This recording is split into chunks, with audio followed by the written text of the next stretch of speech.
All right, hey everyone. This is Aaron. Welcome back to the channel. We're doing an interview today with Adam Pires. How you doing, Yeah, Adam? I'm doing pretty good. How are you? Good, good. I won't give you some big giant intro. I'll let you speak for yourself. But Adam's a former Scientologist, spent a few years in, a lot of it at the Celebrity Center. Adam, I saw your interview that you did with I forget the name of the channel. Do you remember what it was? Tac Lab, I believe, is what it was. Tac- Tact Lab. Yeah, it that, was like TACT space LAB, like Tact that's Lab. Yeah. right. Those guys were so funny. Yeah, I got along with them pretty great. I think one or two of them were also veterans as well, so I think that helped. Kind Is of. that right? Yeah.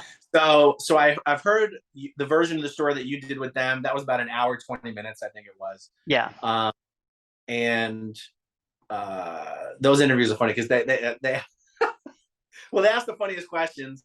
They're not former Scientologists, whatever. So maybe this interview will have a bit of a different flavor. That's what I Um, was. That's what I was hoping for. Yeah. yeah, yeah.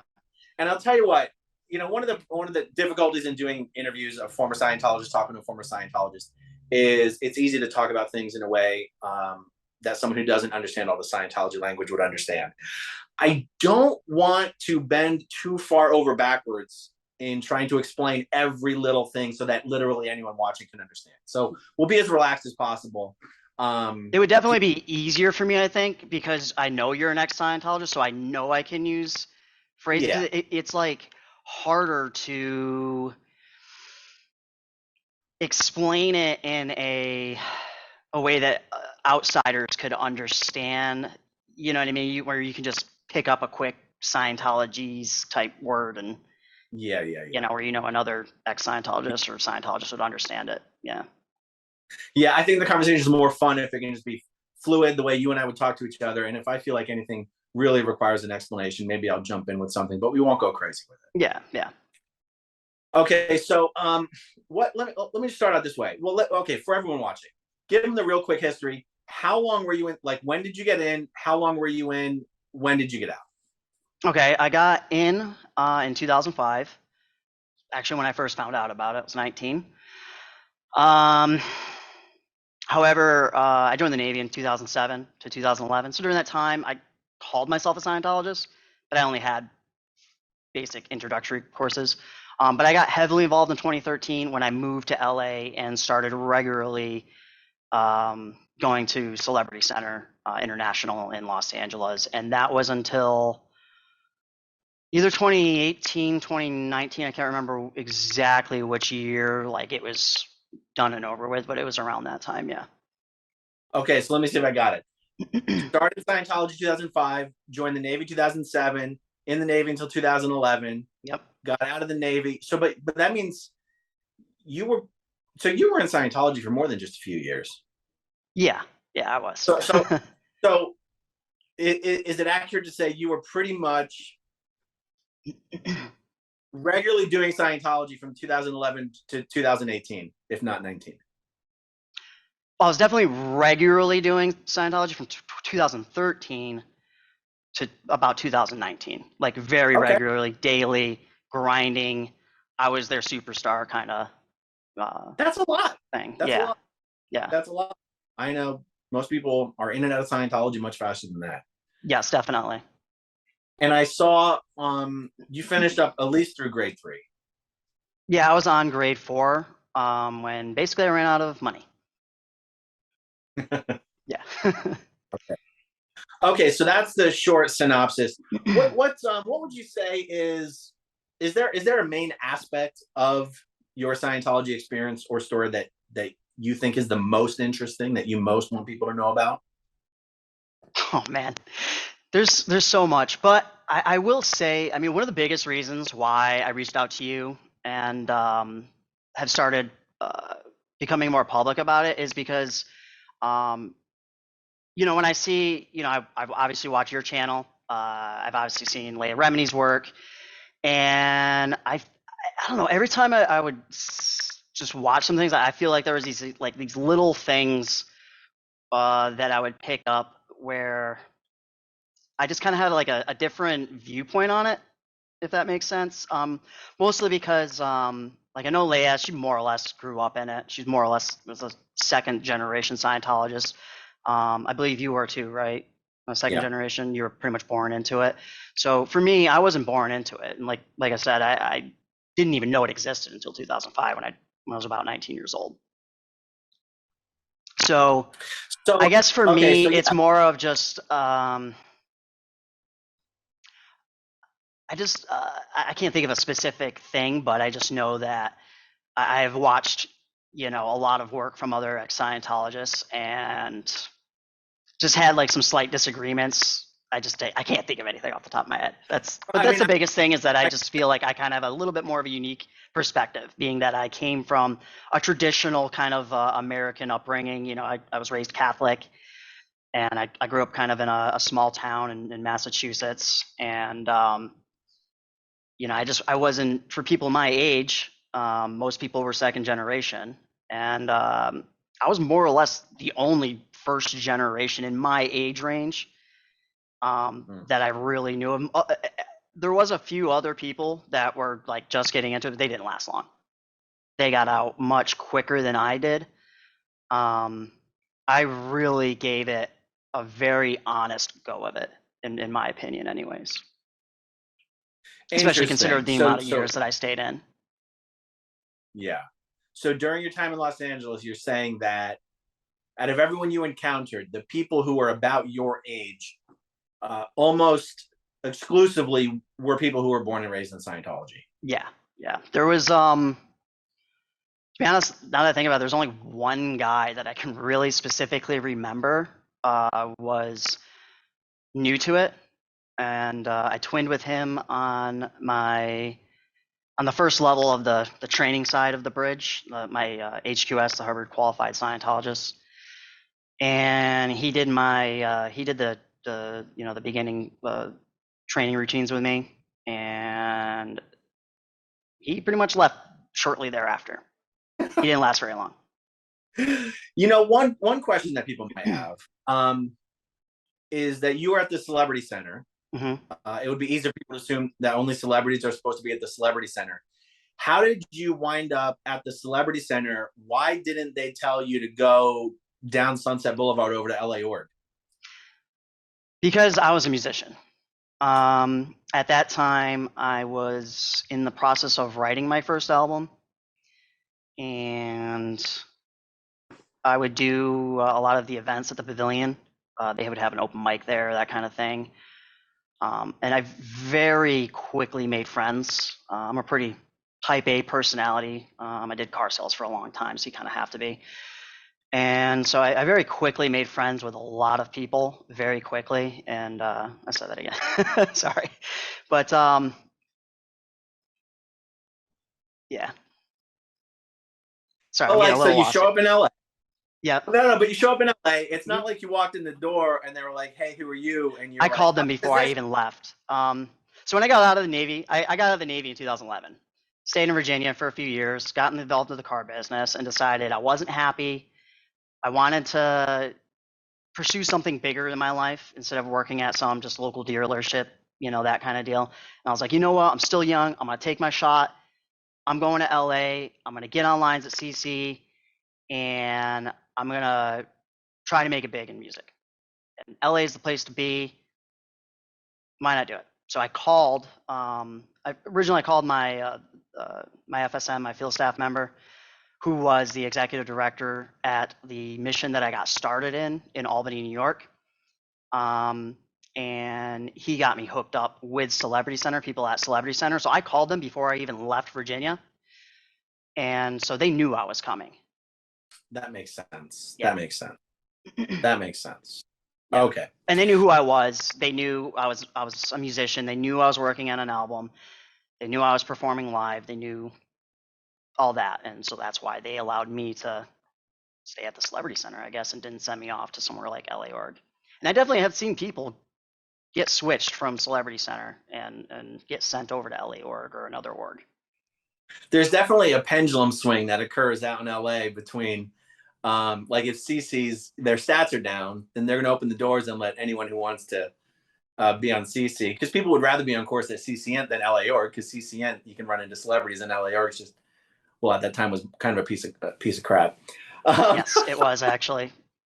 then someone will come down and lay down the hammer and be like, "This is for celebrities only. Get over to LA Org." So in your experience, and I'm only asking this because I think viewers would find it interesting. How Mhm. many of the people that you were on course with there would you say were real celebrities as opposed to just people who were maybe hoping to I don't know, make it big, however you describe it? Hmm. Have to think about. Majority of people. I mean, for me, I was not a celebrity. Yes, I was a musician, but I wasn't famous, right? So I was not a part of the president's office. I was not on the in crowd with the rest of the celebrities necessarily. I was kind of lumped in with the rest of the your average Joe. Um, the majority of those people were actually just normal people. I would say, like had regular jobs and weren't artists necessarily. But a lot of those people had been involved for an extremely long time. They were very well trusted by the church. There were definitely a few um, that were trying to make it big and go somewhere. Just off the top of my head, a few names of the people that I knew that I was on course with during my time that are now actually going somewhere, like Chloe Fineman. She's on SNL now.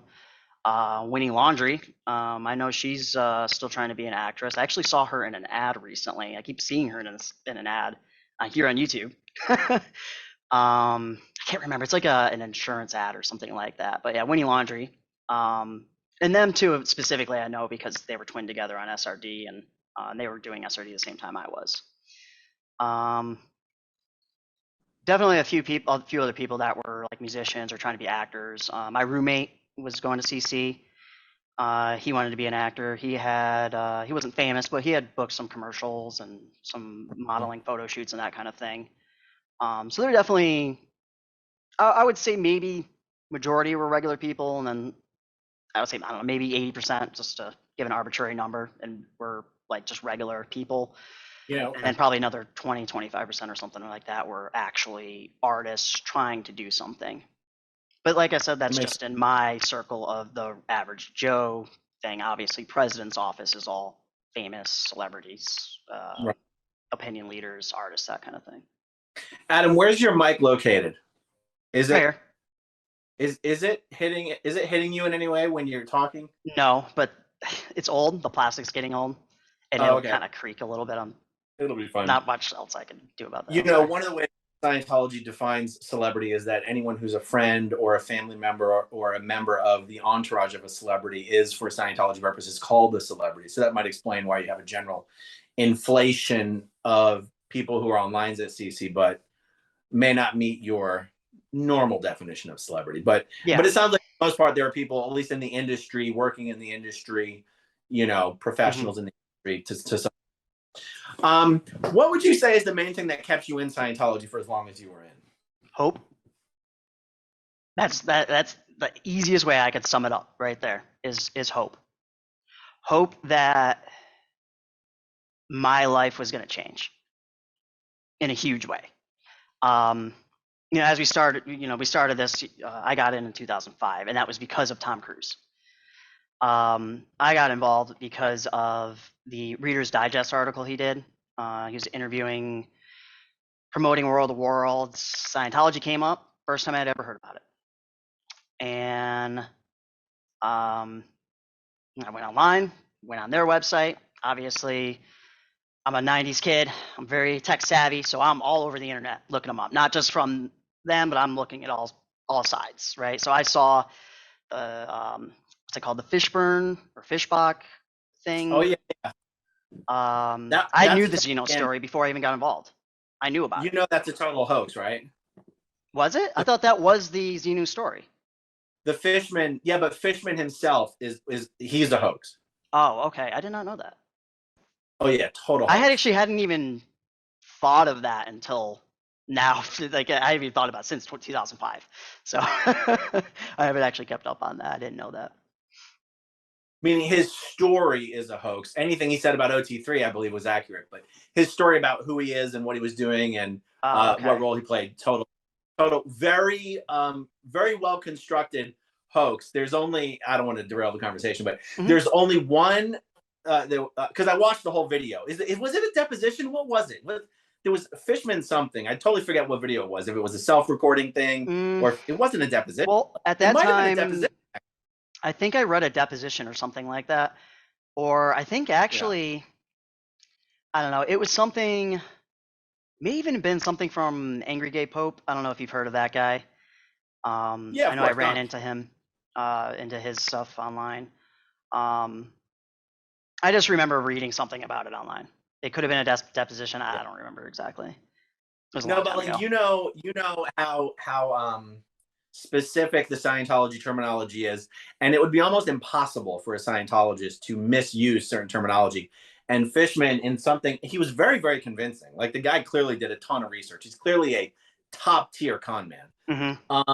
And anyway, in one of something he was saying, he referred to OSA as OSA instead of OSA. And you go, yeah, you're not a real Scientologist. Yeah. No Yeah. Scientologist would ever say OSA. It's Yeah. just No, that's you not. would just say OSA.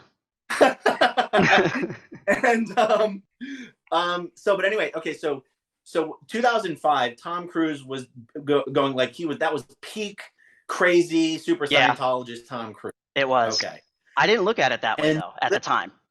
Even as a what? complete, like, I was raised Catholic, didn't even know about Scientology until then. I actually didn't look at it as him being total nuts crazy. I looked at it as this dude's like my hero. I grew up watching all his movies, Mission Impossible, Top Gun, and I wanted that kind of life. And I saw it as, here's a dude that just doesn't give a fuck. To put it vulgarly, I guess. And Okay, it seemed to me, and from my viewpoint, that he felt free to do whatever, and people would attack him, and it's like he just didn't care, just rolled off his shoulder. And for me, at that time, I was very low self-esteem. I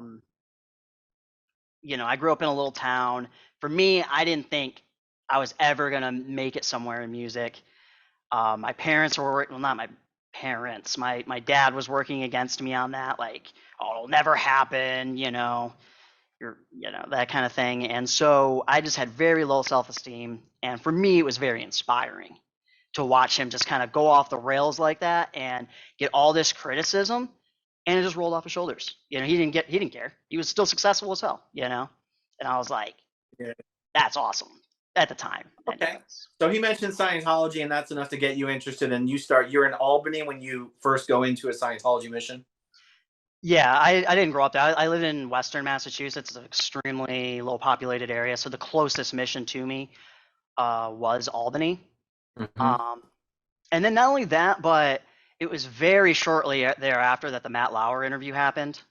And I watched Mm-hmm. that live. And I was drugged as a child on Ritalin, and what's the other one? Adderall.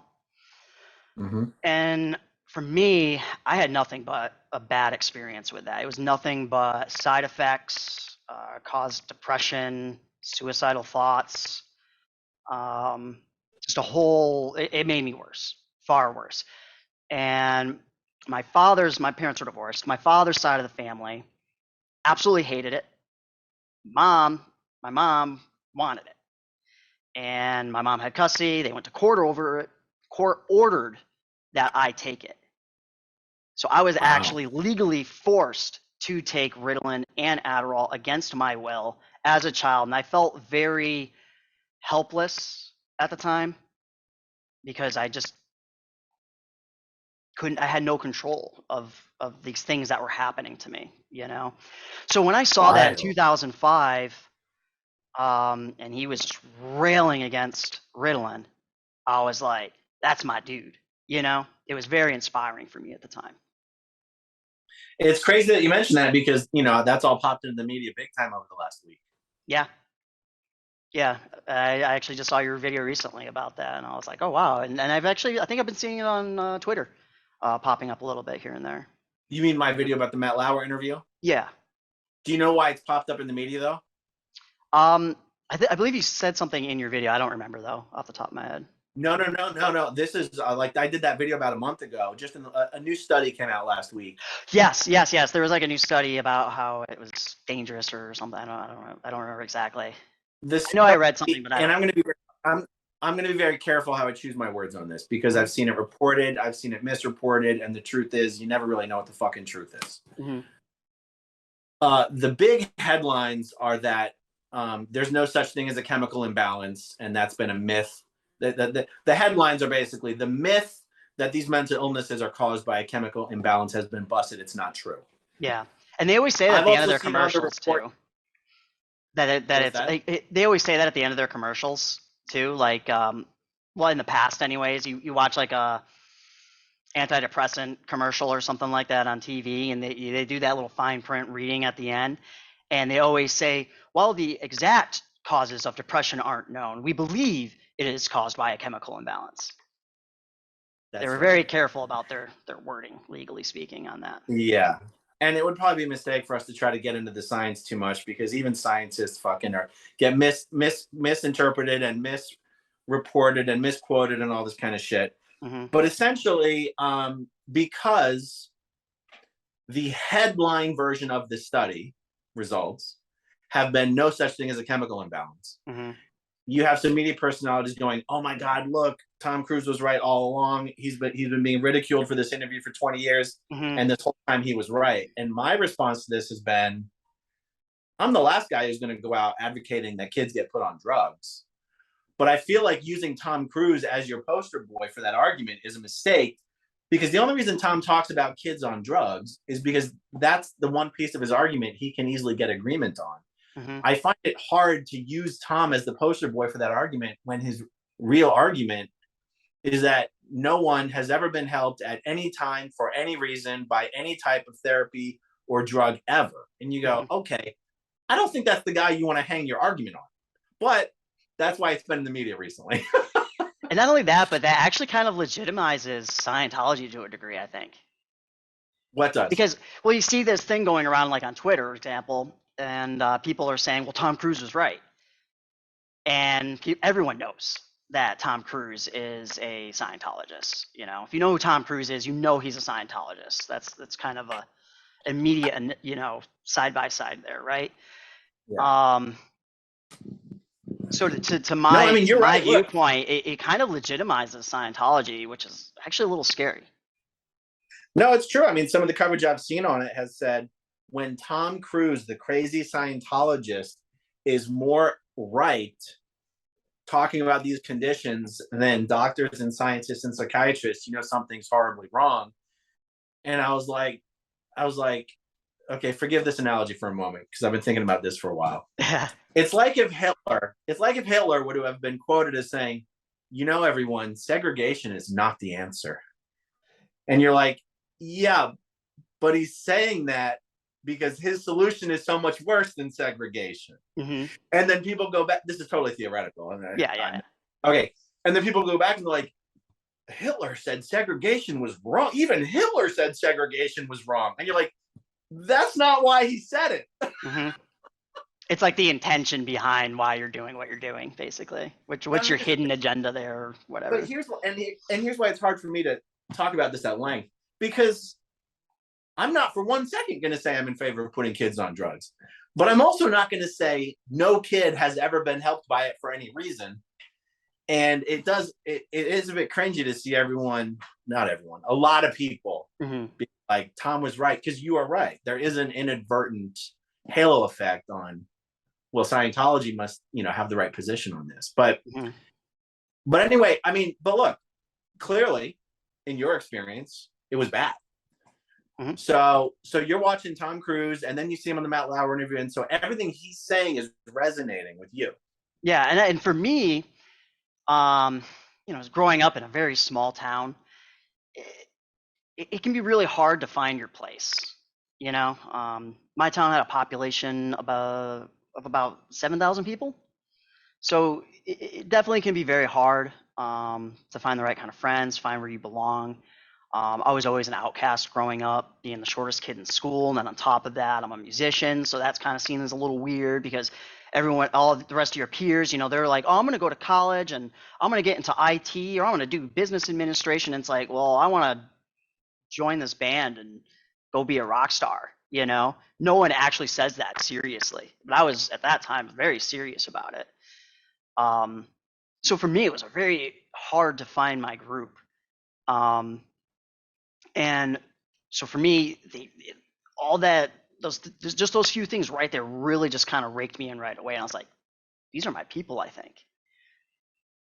And then not only that, I was also studying Buddhism for a few years in there. I started maybe around 2002, 2003. I started studying Buddhism until about 2005. So I knew about present time. I knew about enlightenment, right? You know, reaching enlightenment means you are in present time, right? So, and of course, that's one of the first things you hear when you get involved in Scientology is, you erase the reactive mind. And once you do that, you'll be clear, you'll be in present time. And to me, I was like, oh, wow, they actually have like the step-by-step way to reach enlightenment. Whereas in Buddhism, it's very, keep meditating. There is no time it could happen. It could happen right away. You could go your whole life and never reach enlightenment, you know? And that never really sit right with me. Because it was just like, wow, that's still putting in like, you're doing this, you're spending all your time on this based on faith. And for me, growing up Catholic, and I actually left the Catholic Church about the time I started being drugged when I was young. I was about 11 or 12 years old. I begged and pleaded with my mom, just like, I don't want to go to Sunday school anymore. I don't believe in God anymore. It was because of being drugged and these bad things that were starting to happen to me in my life. I was also dealing with my father being an abusive alcoholic. So I didn't. I kind of had a little bit of a rough upbringing. So yeah, it was very easy for me to, as you can see, transition into Scientology. It was almost like Totally. the step by step thing. If I looked at the whole of my life, that just very easily just led right into it. I was like a Totally. prime can. Their eyes must have lit up when they heard my story. I'm sure when I went to the mission. Did you ever did anyone ever get around to showing you Hymn of Asia, where LRH basically says he's the Buddha reincarnated? Yeah, I've read it multiple times. They were trying to get me to join the Sea Org at Celebrity Center. Now you can't buy that book, but they do have them in the orgs. And the Sea Org recruiters who are trying to recruit me, yeah, they had me read that. I read Ron's Journal 67, which I'm sure you're familiar with.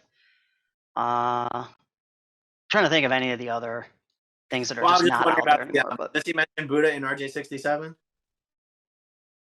I don't think so. No, that's when he starts talking about the world bankers. There's got to be only 12 really suppressive people out there that actually. It's almost like he's talking about the Illuminati. It's definitely Hymn of Asia though, where he's like, "Am I Mattia?" I can't remember I don't know if I'm pronouncing that right. I don't mean right. Mattia.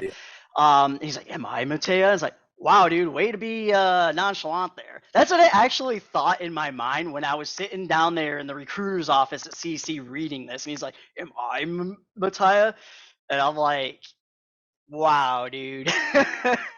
Like, because, well, they had told me, the Sierra recruiters had told me before I read it, they're like, well, he kind of alludes to it, but he's very secretive about it. And then I'm reading, I'm like, bro, he's so blatantly freaking obvious on this. Like, what are you talking about? He'll very, in a hidden way, allude to it, He says it like every third sentence. Hey, and that too. Am I Mattia? I don't know, dude. How many times do you have to ask the question? It's like, okay. Well, I think it's like he's probably actually even doing like a Scientology tech thing, that repetition, right? You keep repeating it and repeating it, and then the other person's going to be like, "Is he Mattia?" And they'll start asking the question.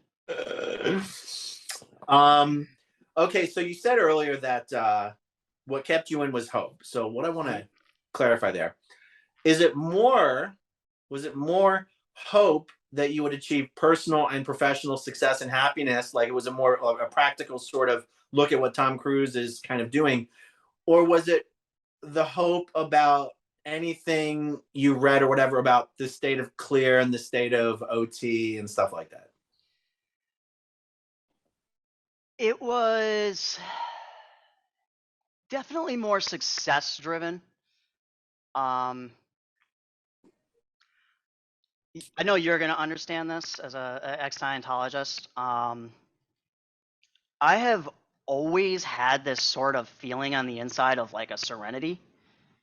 If that, I know that makes sense. You know, serenity, tone 40, right? Sure. So I had always had felt this kind of inner joy, this inner peace. There was this like lingering depression that kind of was like over that because of what we already talked about. You know, I grew up with an alcoholic father. I was court ordered to take Ritalin, Adderall, go see psychiatrists. Yeah. So it wasn't really about necessarily. I think I lied to myself in telling myself that if I had this success and the riches and the fame, that I would be happy. And I think it was more that I progressing in my life. It didn't come easy to me.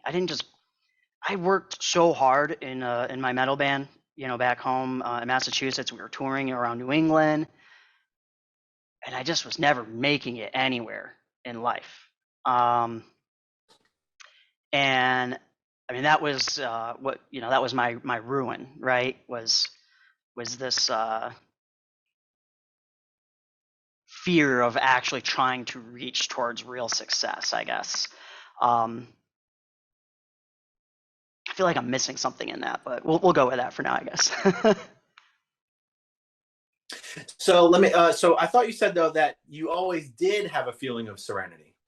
Like this inner feeling, right? Let me see if I can explain it a little bit better. I was always, as a child, before I started getting drugged, I was always very joyful. I had always felt very free.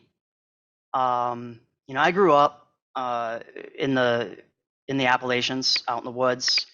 We didn't have a lot of land, but about an acre. But there was this huge, what do you call it, like a conservation zone just behind my house. And I would go ride my bike. And I grew up around all this nature. And the one thing that springs to mind is, I used to sit on my porch and it would start becoming dusk and you get this little breeze and you watch the trees flowing, and that feeling of peacefulness, I guess, right? But once I started getting drugged, it was like still there, but then of course, these drugs were like kind of like starting this depression was starting to hit out of nowhere and just kind of like, I don't know, like it was covering. It was like it's like this covering over this this feeling of joy, if that makes sense, right? So that the joy was still there, but it was very diminished because I was also at the same time becoming depressed because of the side effects of Ritalin and Adderall. Okay, that'll make sense. At what point? This isn't the next question that I wanted to ask you, but it just occurred to me. At what point did you stop taking the Ritalin and the Adderall? When I was 16.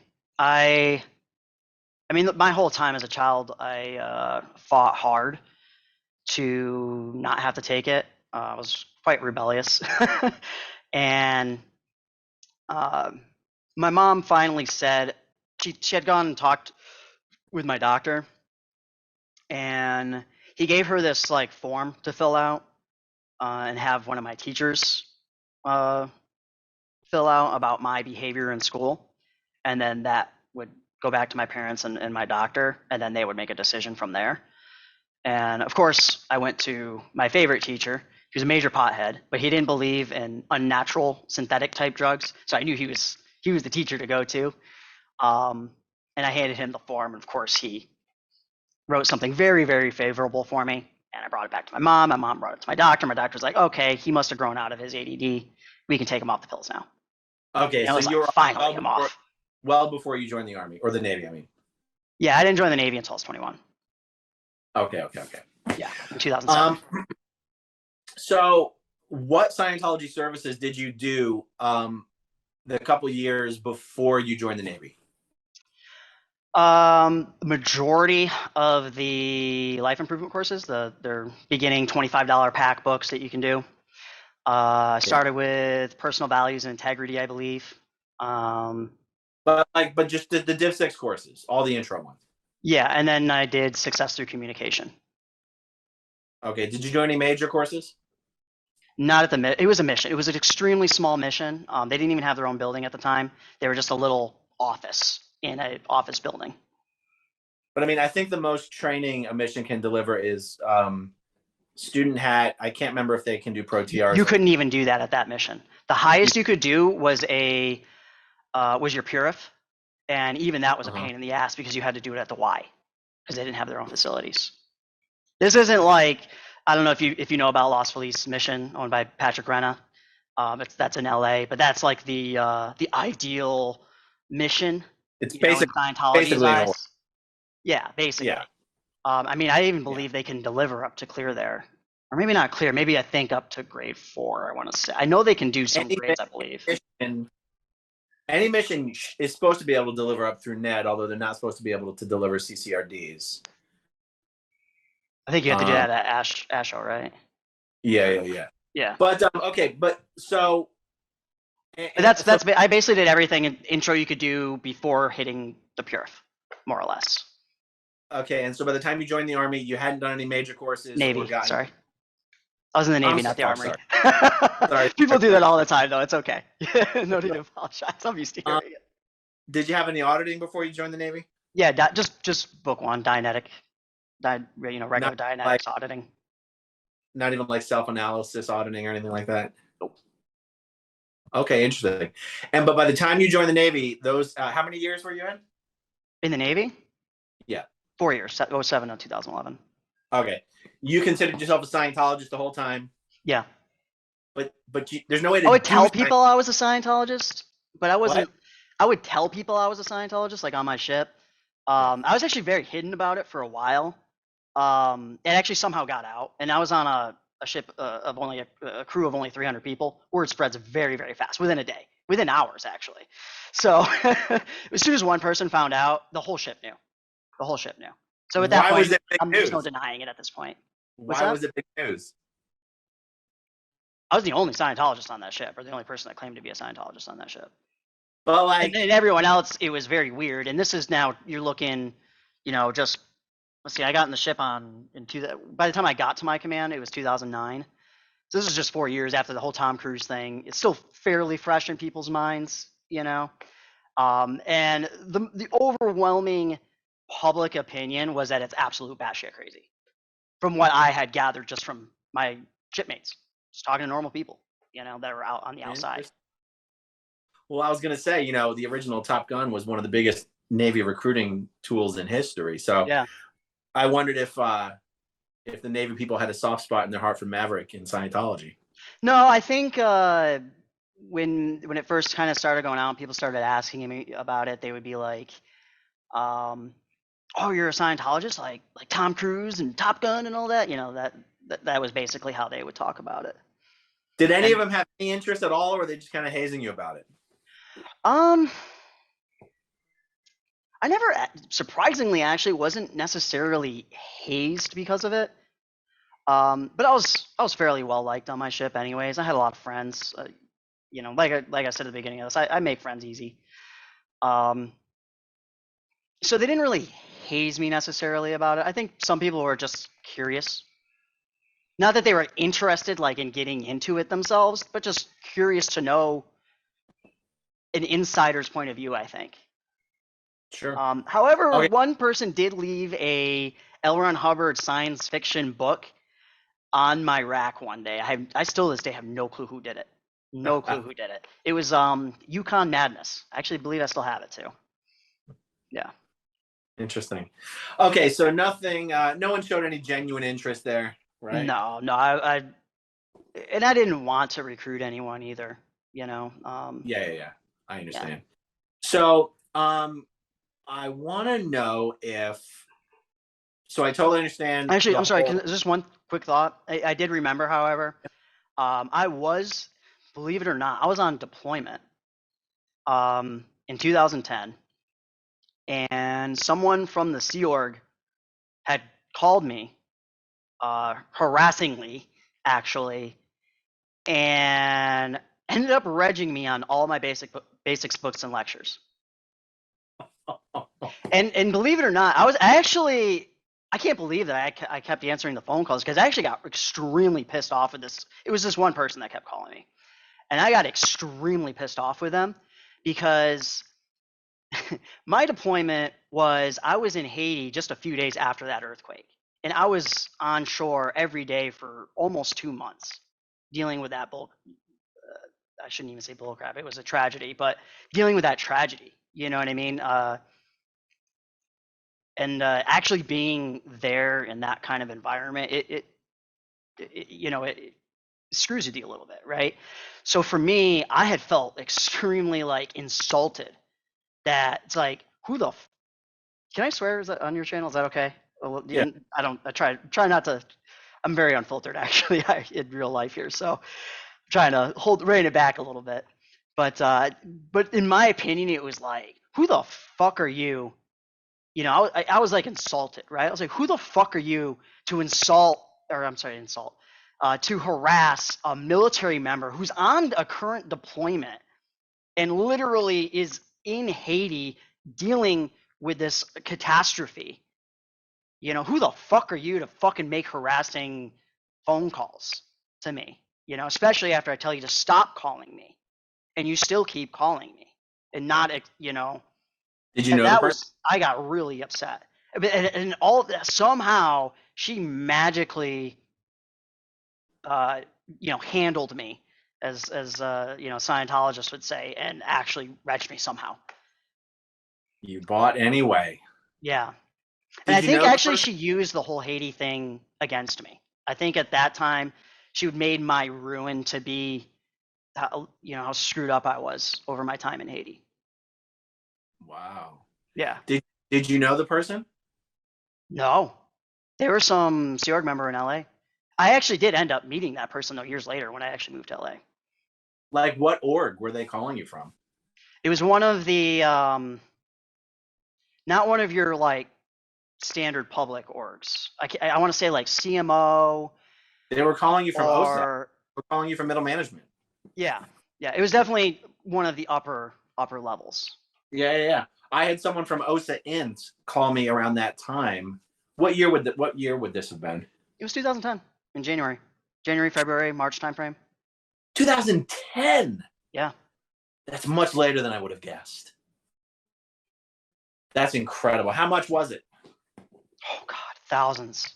I mean, I think it was about at that time like $7,500. And I had it because I was on deployment, so I'm just racking up my money while I was on deployment. So just So just sold you these basic. Was it basic books? Was it Congresses, the ACCs, the whole deal, or I got what? the basics, books, and lectures to the basics. I did not get the Congresses at the time. I didn't get the ACCs at the time. I didn't get the OECs or anything. Just the basics, books, and lectures, and it was something like $7,500 at that time. It was a lot of money. So you're on deployment. Where'd they ship the books to? To the ship. Yeah, the ship has an address. We'll pick it up at one of the ports. An FPO No 80 is what it's way. called. Yeah. Wow. I thought Scientology said all the volunteer ministers went to Haiti and fixed the whole problem. I was actually in contact with a volunteer minister while I was in Haiti. It's probably why they kept calling me and harassing me about selling me my books, my basics books and lectures. Because I wanted to help in more ways than what I was already doing as far as my duties to the Navy went. You know, I wanted to But you go were above and there. beyond. What's But that? you were there. Who are you in contact? You are in contact with someone in person?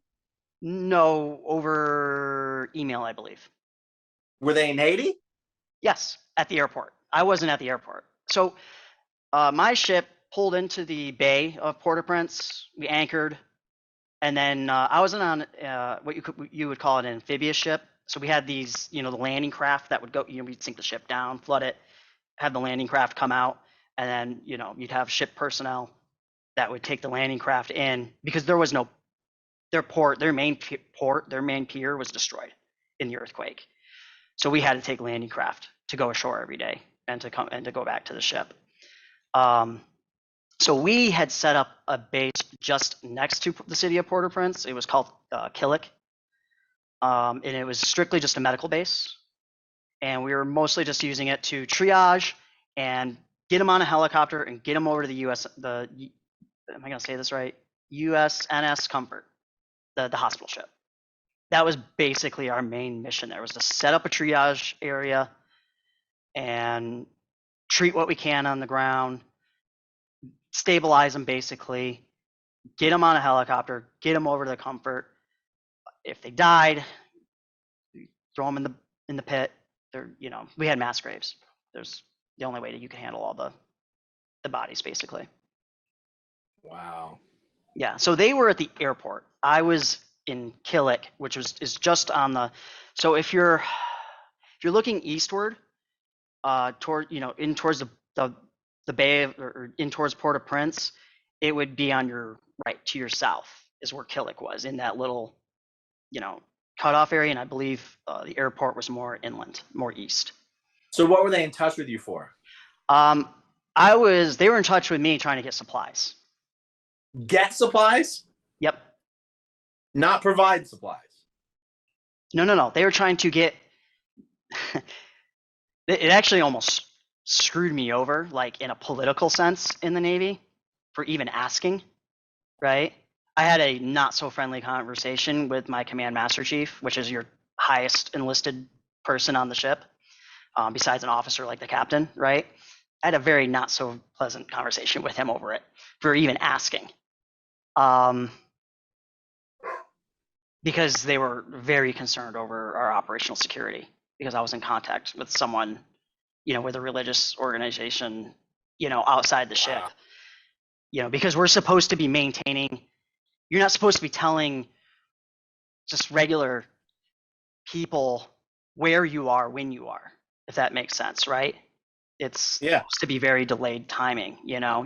By the time the public would find out about the fact that you were in Haiti, you've already been gone for a month or two, basically, right? So the volunteer ministers that were there were more or less trying to get medical supplies and MREs from me and food, because they had a food shortage. For themselves? They couldn't feed for themselves. They couldn't even feed themselves. But apparently, after a few weeks of that, they figured it out or something. They told me and I told them I can't do anything. My hands are tied. And they're like, oh, don't worry. We actually just figured it out yesterday or 2 days ago. Yeah. But for quite a few weeks there, my understanding was they were extremely unorganized. Oh, yeah, no, it's total shit show. Based on what this volunteer minister actually told me. I don't remember their name, but yeah. Amazing. Mm-hmm. What was the last question I asked you? I don't remember. Oh yeah, we were talking about whether anyone had any interest in Scientology or hazing or anything. Yeah. Yeah. No, there was no recruiting of anyone there. Since you were already in Scientology before you joined the Navy, mm-hmm. Did anyone try to talk you out of joining the Navy? Yes. The executive director of the mission, because I was, I told you I grew up in a small town, right? There wasn't many options for me. So I was like, I got to get the hell out of here somehow. What else is a 21-year-old that has one semester in college? What are you going to do to get out of there? Join the military.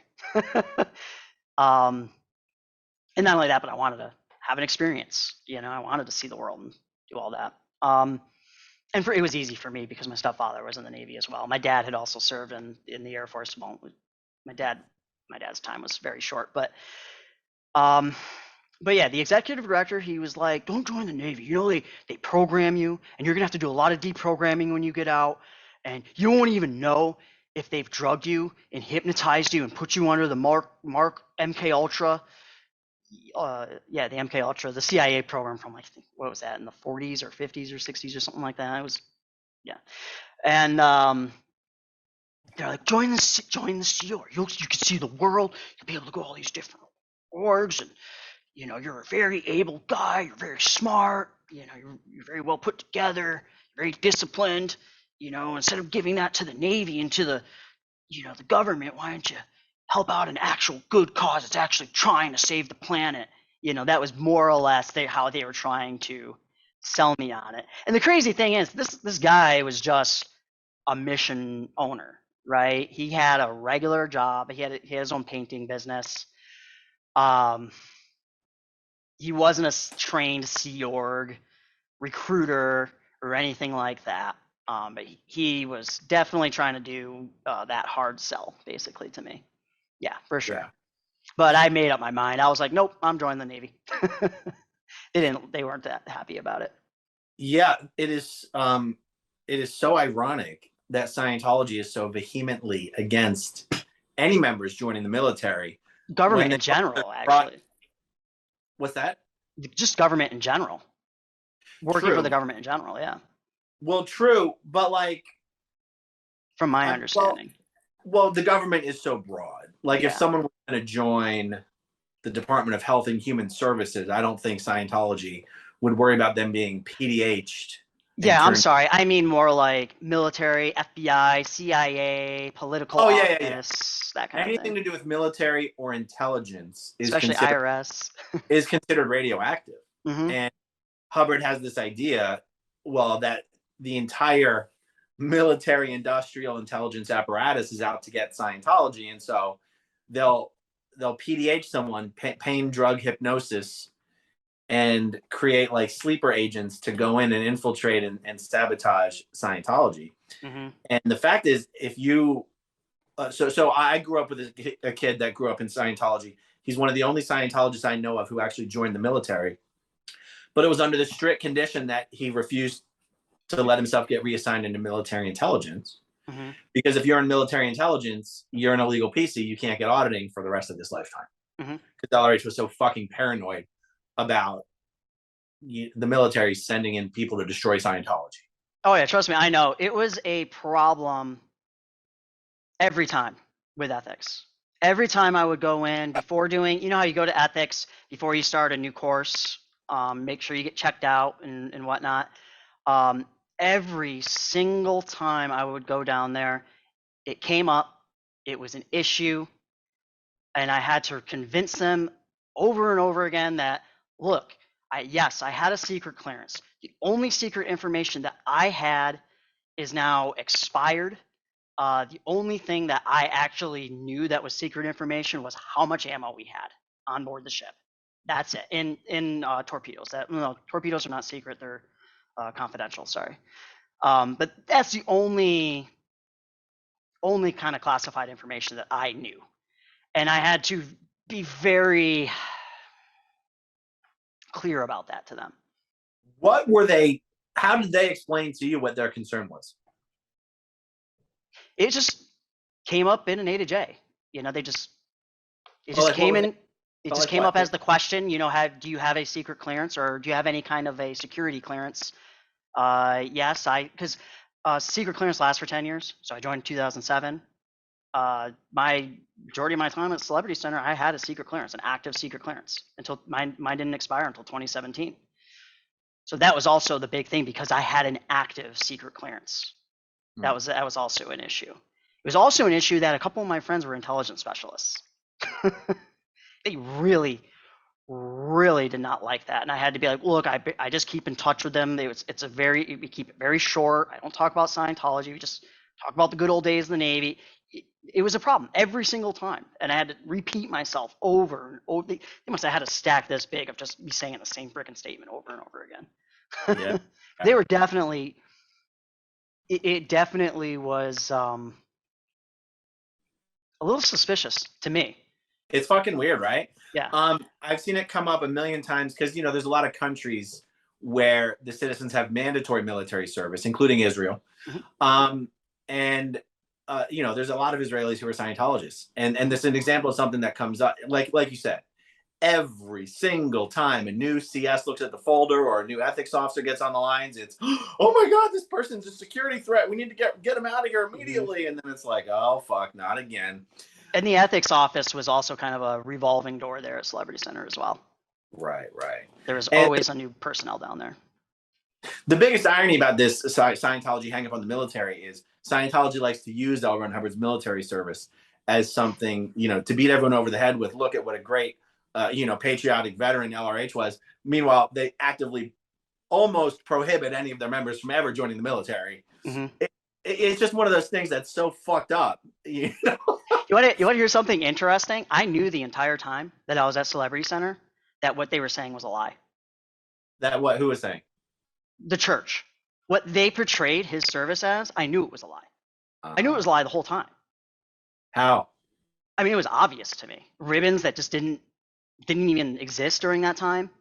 The whole story, just from my own experience in service, I was like, it just doesn't make sense. Like it was just, that's not how the military worked. I can't think right off the top of my head specific examples, but it was just there's something that doesn't add up. So I actually, with my connections with my IS buddies, I actually got his service record.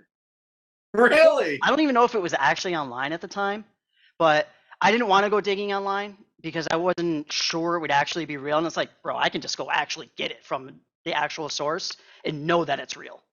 So I knew what they were showing was false. But actually, I want to say about 3 or 4 years ago, after I got out and I started being allowed to go online and start looking at stuff, I do remember seeing a story from someone somewhere online that had gotten a hold of his actual service record, and it was the exact same thing that I got. So I can verify that and confirm that's the same exact thing that I actually got from the Navy. That's awesome. Through awesome. public records. There's a book called Ron the War Hero. It's a tongue-in-cheek book because it's really an essay about his military career. Oh, okay. It is hilarious how much of a delta there is between his actual service and what LRH claimed and what Scientology continues to claim. Like, it's one of those things where they say there's some saying about, like, the bigger the lie that you tell, the easier it is to get people to believe it. It's totally one of those things. Well, he had a way. He was a good storyteller. Yeah, he definitely was a good storyteller. I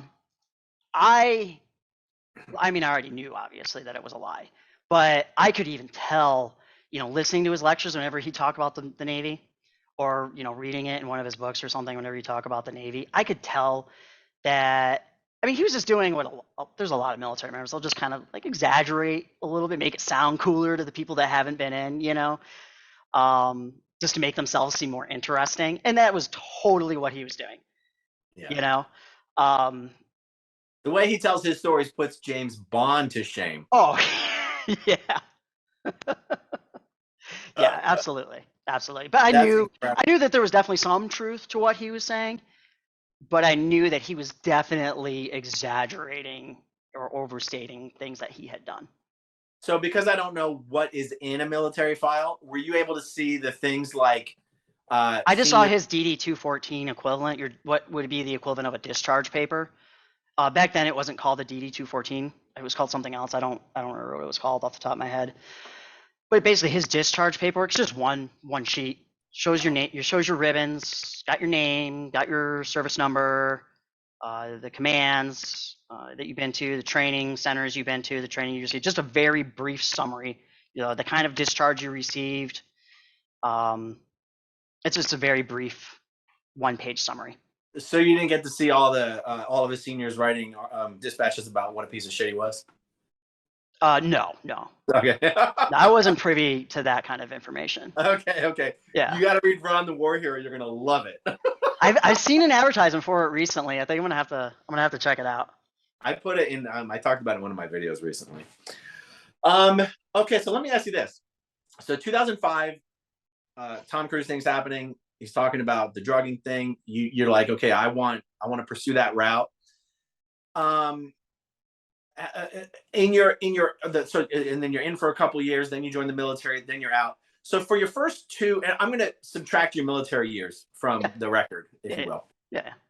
Your first few years in Scientology, how did your experience or the results that you were seeing or whatever, any wins that you had, how did it compare to what you were hoping this experience was going to go for you or give you? Like a tenth of what I thought it was going to be. So it's not like it started out great.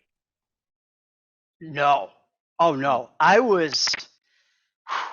Well, I already said this before. I'm a rebellious kind of person, right? I like to push against the grain a little bit, break some rules. Um, Obviously, I'm not like a criminal or anything like that, but you get the point, right? Um, Sorry, can you ask the question one more time? I just lost my train of thought with that. Give you that little. Well, it was Preface. just that. So it's not like it started out with a bang, just Oh fantastic. yeah. So the whole never go past a word you don't understand was very foreign to me. I grew up in a public school. I would say kind of a maybe not necessarily super great public school, not like a ghetto public school or something like that. I hope that's not too offensive, and I don't mean it in an offensive way. Just a normal small town school, public school. That's what I attended. So the whole study tech thing was just so different than what I was used to. So I would be in there. I'd be, like, oh god, this is so freaking boring. This guy is so out of touch with reality. I mean, this was written like 50 freaking years ago. Like, that's what was going through my head. When as I was on course, at least when I first started at the mission.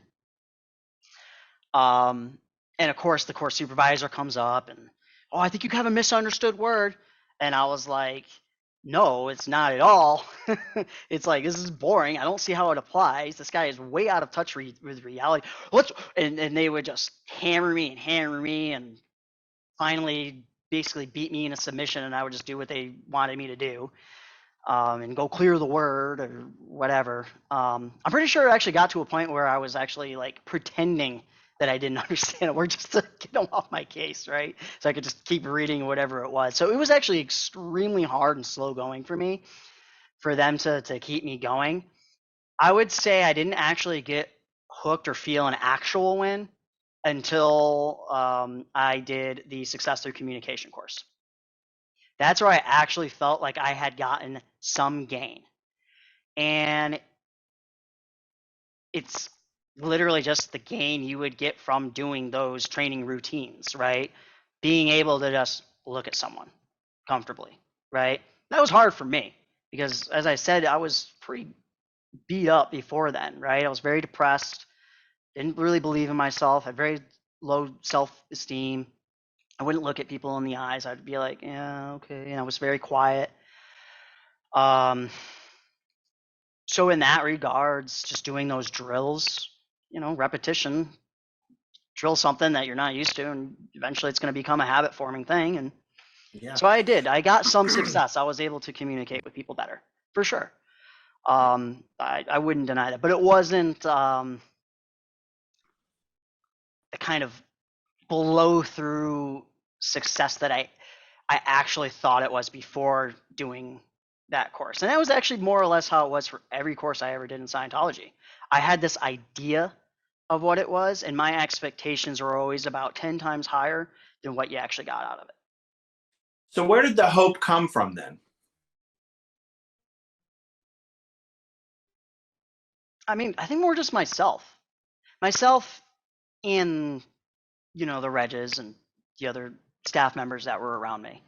I had always had hope that I was destined to do great things. It's like, you know what? I had kind of a rough upbringing, not bad, just, I was raised middle class, blue collar, but there was those things like, the Ritalin, alcoholic, abusive dad, those few things, small town, a little naive. I didn't even know Scientology existed until I was 19 years old. Yeah. So, shoot, where was I going with that? What was the No, I question get again? it. Sorry, you kind of. So the hope. I mean, so Oh yeah, I the get hope, the hope.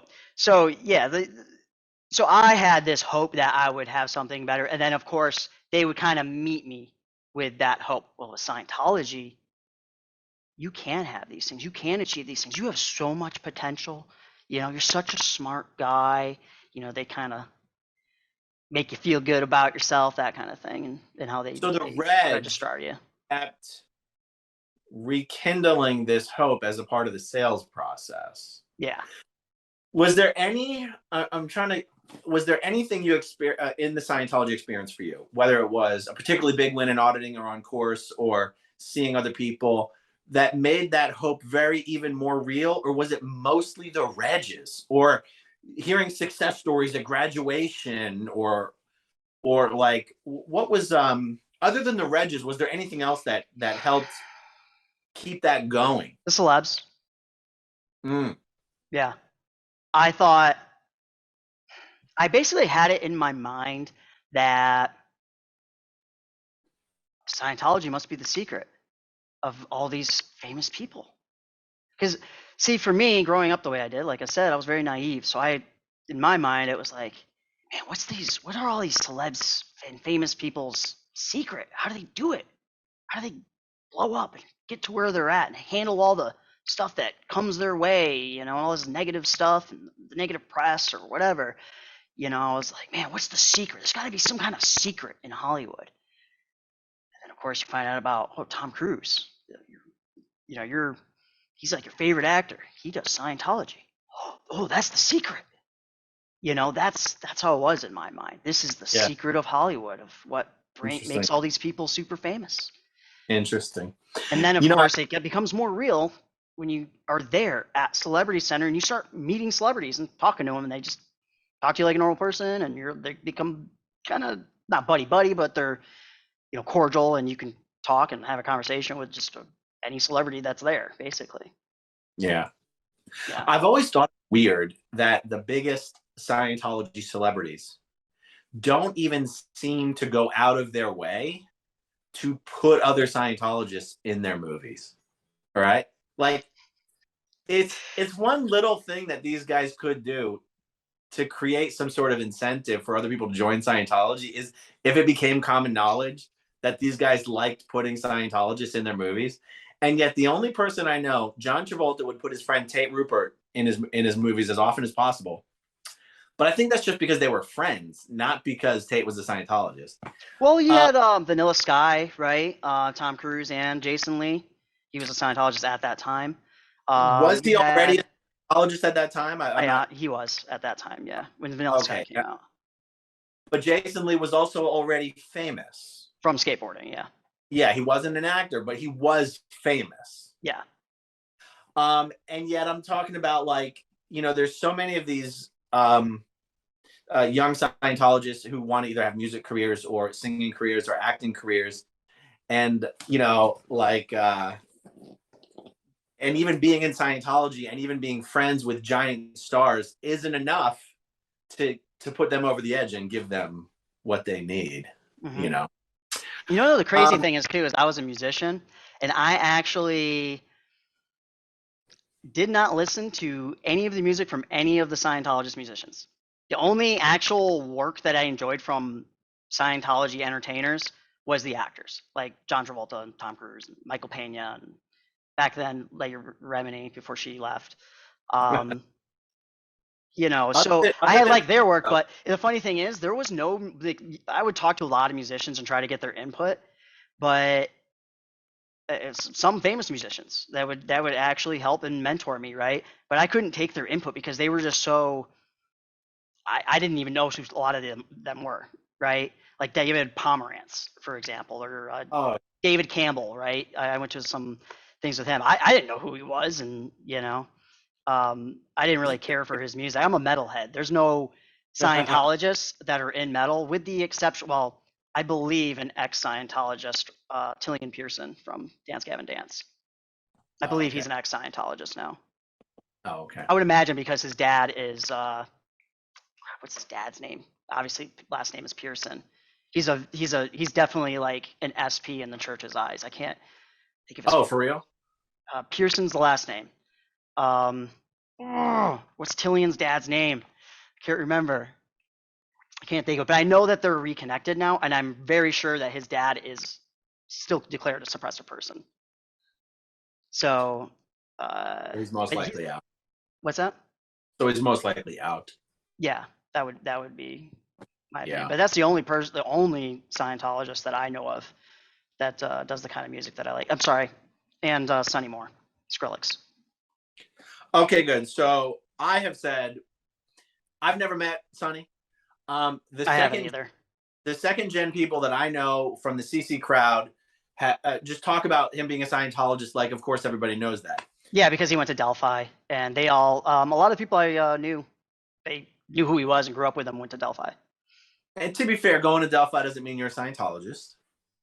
No, it doesn't. But I can say that, okay, this is a little bit of Scientology, like within that Scientology world, like the rumor mill, right? I'm just gonna say the names because I don't even care anymore. Right. Do you know the Wilsons own Sterling Management? Yeah. Kevin Wilson, Chase Kevin Wilson, Barbara Wilson, they have their son Chase. Yeah. God, I kind of feel bad because I was actually pretty good friends with Chase for a while there. No, but Chase was the Wise West US Invest Off. What's that? Chase was the Wise West US Investigations Officer when he was a SEERG member when I was in the SEERG. Yeah, I know when I had known him, he was working for his parents as a consultant at Sterling. Yeah. But anyways, I had heard from some of the names I don't want to put up because I think they have left the church and I don't want them getting harassed. Just because I know they've moved from LA, they left. And it seems like they've moved to a non-Scientology area, so I'm not going to mention some names. But I will say for sure that Barbara Wilson specifically told me that she was friends with Sonny's auditor who went on the road with him. She was a traveling auditor. And she would complain about how he was never on time with paying her.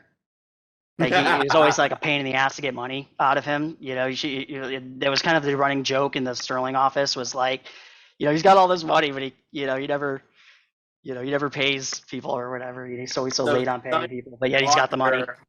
So Sonny's auditor is bitching to Barbara Wilson that Sonny doesn't pay her on time. Yeah, and then she told that to me because I was Skrillex. I'm I'm not a big EDM fan, but I like Skrillex. I like his music, right? So of course that I don't know. I just kind of randomly came up in conversation, And plus, being a car salesman for so many years, I'm pretty good at getting people to tell me things that I want to know. So yeah, she just kind of came out with it, and I was like, oh, okay. And some of the other second generation people had told me that they grew up with him, and they knew that, and they were still in contact with him, and they could for sure like verify that he is definitely still a Scientologist. But at least, as far as I knew, from about that's about as current as 5 years ago. That information, I could say. Oh, sure. And he's spoken in the press recently to defend. I don't know if it was Danny Masterson or someone else who's a Scientologist, but he always says, I'm not a Scientologist, but I grew up with them and they're my homies. And it's like, oh God. And I know that he's also like still close to his parents. And I feel like I heard it somewhere. I could be wrong. Could be just like imagining this, but I feel like I heard it somewhere that he was actually like given permission to say that he wasn't a Scientologist. I know like that was kind of, it's considered a no-no. If you are a Scientologist, you're not supposed to go out there and say you're not a Scientologist. You're supposed to be working for Scientology, right? And I'm pretty sure I heard it somewhere that he was actually given permission just because of what his community is. He's in that rave community. A lot of those people take acid and drugs, and they're very, very opposite of Scientology, his audience. So he was kind of given special permission because it would work against his survival. Yeah. If it was I spoke with somebody publicly about this recently, or I should say somebody spoke with me about this recently. And they reminded me, they pointed out that celebrities have to actually get, we'll say, clearance or permission from the president's office to speak about Scientology in the press. Because if they discuss it in interviews, they're going to be asked about highly controversial things in Scientology, and they need to know how to respond to it. So celebrities actually have to like get approval from the president's office to publicly discuss Scientology. And I asked this person, I'm like, okay, I understand that. But telling someone they shouldn't be out there discussing it is different than saying, and if anyone asks you if you are, you should say no. And I asked this person, are celebrities told to say no until they have approval to discuss it? And the person wasn't sure. They couldn't give me a yes or no on that. Okay. So, but anyway, it's almost like whether someone considers themselves a Scientologist or not is largely subjective. But you're not paying someone to follow you around on tour and give you auditing sessions while not being a Scientologist. That's just bullshit. Yeah. I mean, like I said, You know? it was just, rumor, but Yeah, I would say people that Barbara make, Wilson was probably telling me the truth. Just yeah, knowing her. people don't. Yeah, people don't just make up things like Yeah. that. I mean, Yeah. okay, so we've covered the hope factor. We've covered how it's not like it started out with a big bang or whatever, and that uh so let's fast forward to sort of well, I mean, you did a bunch of bridge. Finishing grade 3, getting on to grade 4 Mm-hmm. that's a bridge. I mean, Yeah. that's a lot. Mm-hmm. I never grades. Oh, really? Okay. Yeah. I am really surprised that they never managed to get you to join the Sea Org. I really, really am. I almost did. But Yeah. I don't know if I really almost did. They started the recruiting cycle on me the day I arrived in Los Angeles. Like literally the day of. My first point of contact, I didn't even realize that my point of contact before I came out to LA was a Sea Org recruiter until I got there. And I didn't even know really until actually a couple days after being in LA that he was the Sea Org recruiter it was Joey Collowin at the time. He was the Sea Org recruiter for CC at the time.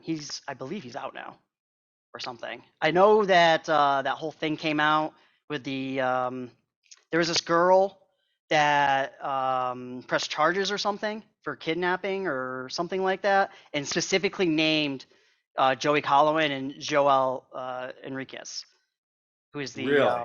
yeah. And I know Joel's out because I've seen him now on Facebook active, and I know you can't be active on Facebook if you're in the Sea Org.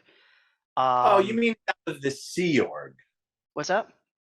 You mean he's out of the Sea Org, not necessarily out of Scientology?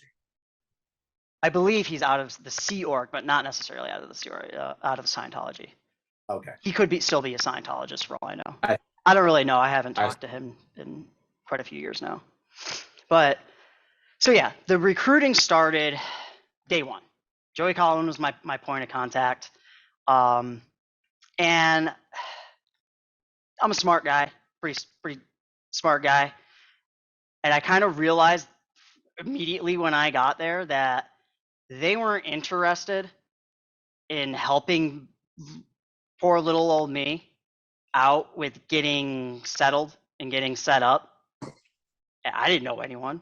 I didn't know anything about LA. I'm from, town of 7,000 people. Yeah, I was in the Navy before then, but I mean, this is a whole new ballpark for someone like me, being in Los Angeles on my own, about $500-$600 left in my pocket by the time I got there.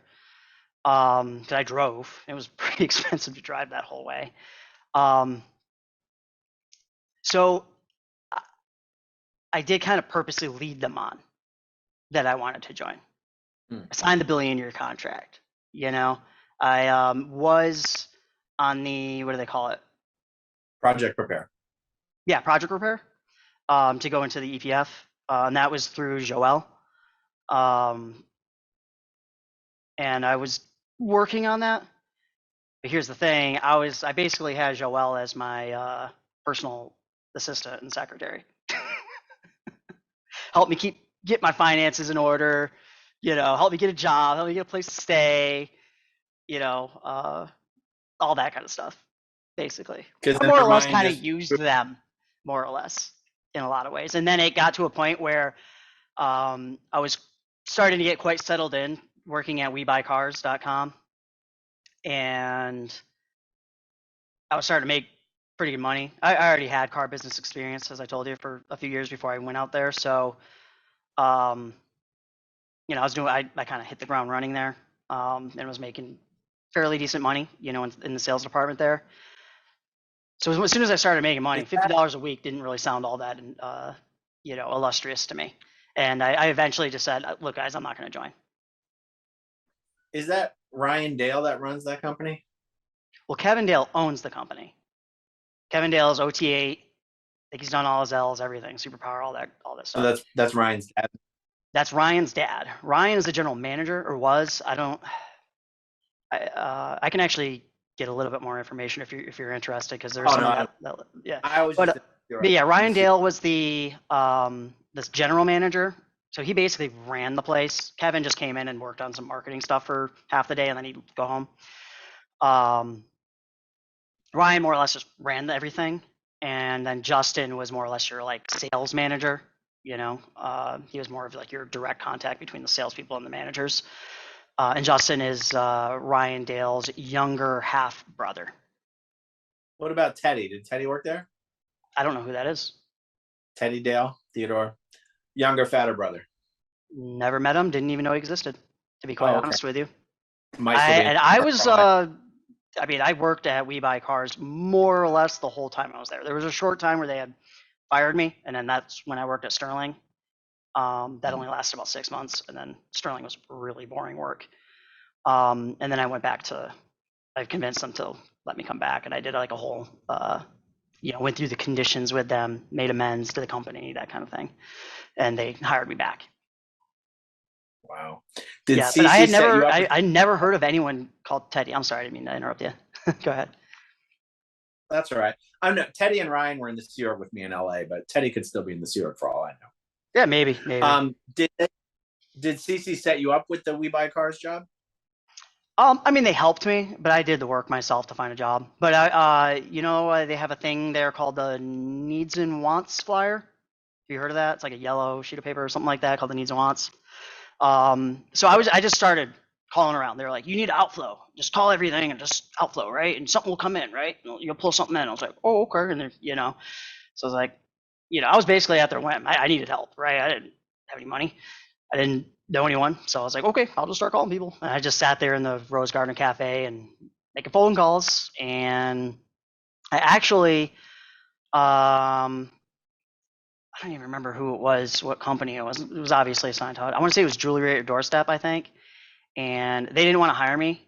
And then they told me because I was a guy and they didn't have a way of basically rooming me without it being expensive, because they didn't have the right ratio of they weren't going to be able to team me up with another male, because your partner and whoever you and your partner is, you all room together, right? And they wouldn't allow men and women to be in the same hotel room together, and they would not send a team of a man and a woman out to some mall somewhere or whatever to sell jewelry, and pay the extra expense of putting them in separate rooms, which is kind of stupid.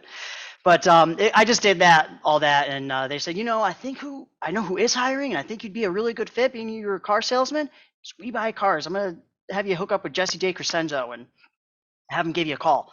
And Jesse gave me a call, and they hired me right off the bat. Oh, Jesse works there? Yeah, Jesse J. Crescenzo, and as I believe, I think his sister or something like that is like declared a suppressive person or something like that. I can't remember now. I want to say it starts with an L, like Leslie. Oh, Laura. What is it? Laura Di Crescenzo? Yeah. It's his ex-wife. Oh. Okay. Yeah. Laura's. Man, how the heck did they allow him to get on his OT levels then? Well, no. They were married when they were in the Sea Org. Okay. Laura left the Sea Org. Okay. She didn't get declared until way later. Okay. Yeah. I don't actually. He was very cryptic. They were all very cryptic. Ryan was cryptic about how he got out. Well, see, that's Jesse was Jesse. So, oh yeah, I'm sure they're not allowed to. So when I was in the Sea Org, Jesse's post was the DCO Ethics and Image MAA for the CLO West US, which is just a bunch of bullshit for being. He's the guy who ran musters, but he was basically, I don't know. I wish I knew the military equivalent, but he was a big shot who did fucking nothing. He was basically like, if he's just calling muster, that's like a squad leader kind of thing, platoon leader, that sort of thing. Yeah, but he was supposed to be the guy that you were supposed to be afraid of. Mm-hmm. Jesse's a fucking twerp. Yeah. Yeah. And actually, is he married to Rebecca? That sounds about right. Yeah, she's got glasses. Remember, she got glasses, brunette, like brown Yeah, hair, kind of like very thin yeah. hair, comes down to like her shoulders, I believe. It, They got a yeah, I bunch of know. So kids now. Rebecca was one of my juniors in the Sea Org after she finished the RPF. She was super, super, super nice girl. Um, but like, it's almost like what I was going to mention about Chase before. Chase was on a post that was considered like a hot shot post. Mm-hmm. And he's one of these guys where you really have to be like a true believer and like a go-getter and like a real fucking true believer to be on that post. As just, I know it's just wise invest off, but if you know what the post details, you know what I'm talking about. And it's one of those things where you're like, for him to leave the Sea Org means he's got a fucking hell of a story Mm-hmm. that he's keeping to himself because his parents are fucking rich and they make tons of money in the wise world. And Chase has a deal that if you shut your fucking mouth and you don't say anything to anybody, we won't declare you a suppressive person. Mm-hmm. You know, He's got a lot of charisma. Chase has sure. a lot of charisma, but he was also on a post that required him to be in touch and know a lot of fucking dirt on a lot of rich, important Scientologists. Oh. I mean, the Wise invest off. Realize Wise is the business world of Scientology. Yeah. And Wise only exists to keep those fuckers out of the hair of the orcs, right? Mm-hmm. So when one of these rich muckety mucks is getting a little uppity and ornery, they send in the Wise invest off to be like, oh, why don't we go through some of your business dealings and see how much money you owe us? Like that's what they send in the Wise invest officer when a guy, a rich Scientologist is getting his head's getting a little bit too big, and they need to send someone in to cut him off at the fucking knees. Mm-hmm. That's what Chase's job was. I could never see Chase really being like that, to be honest. I gotta tell you, I mean, like I said, we were actually fairly decent friends. Like he'd take me out dirt biking with him. He's big into dirt biking. Yeah. We used to go out all the time, go dirt biking, do all sorts of stuff. I took him off roading in my Jeep out to Pismo Beach when his parents paid for a 4th of July weekend out there for the company.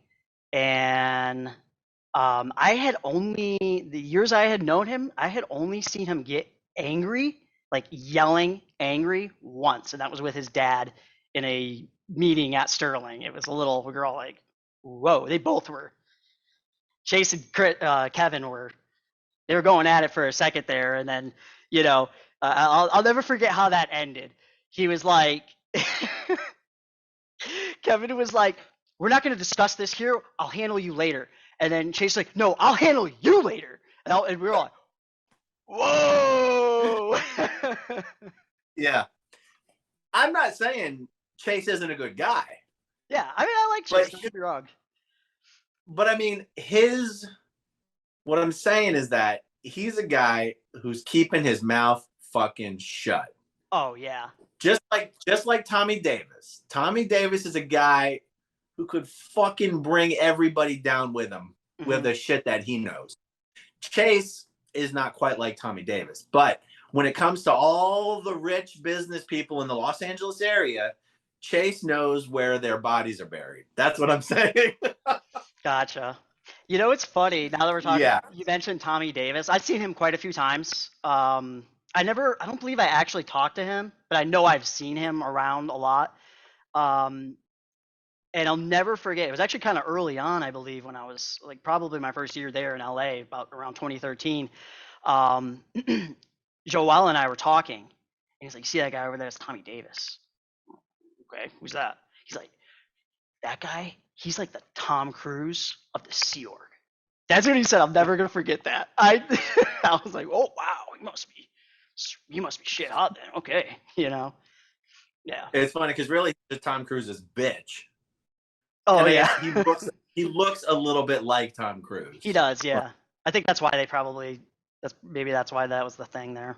Tommy was just truly one of the most unlikable people I've ever come across in the Sea Org. Like it's such a and again, he's keeping his fucking mouth shut.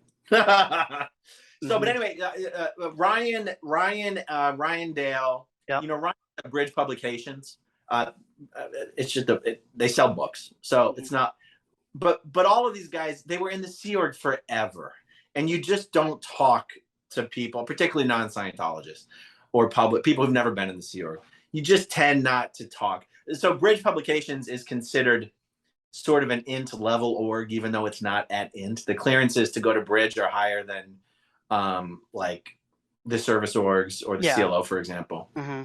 So I can understand if they just seem like, weren't you saying that? They very cryptic. They don't talk about what they did.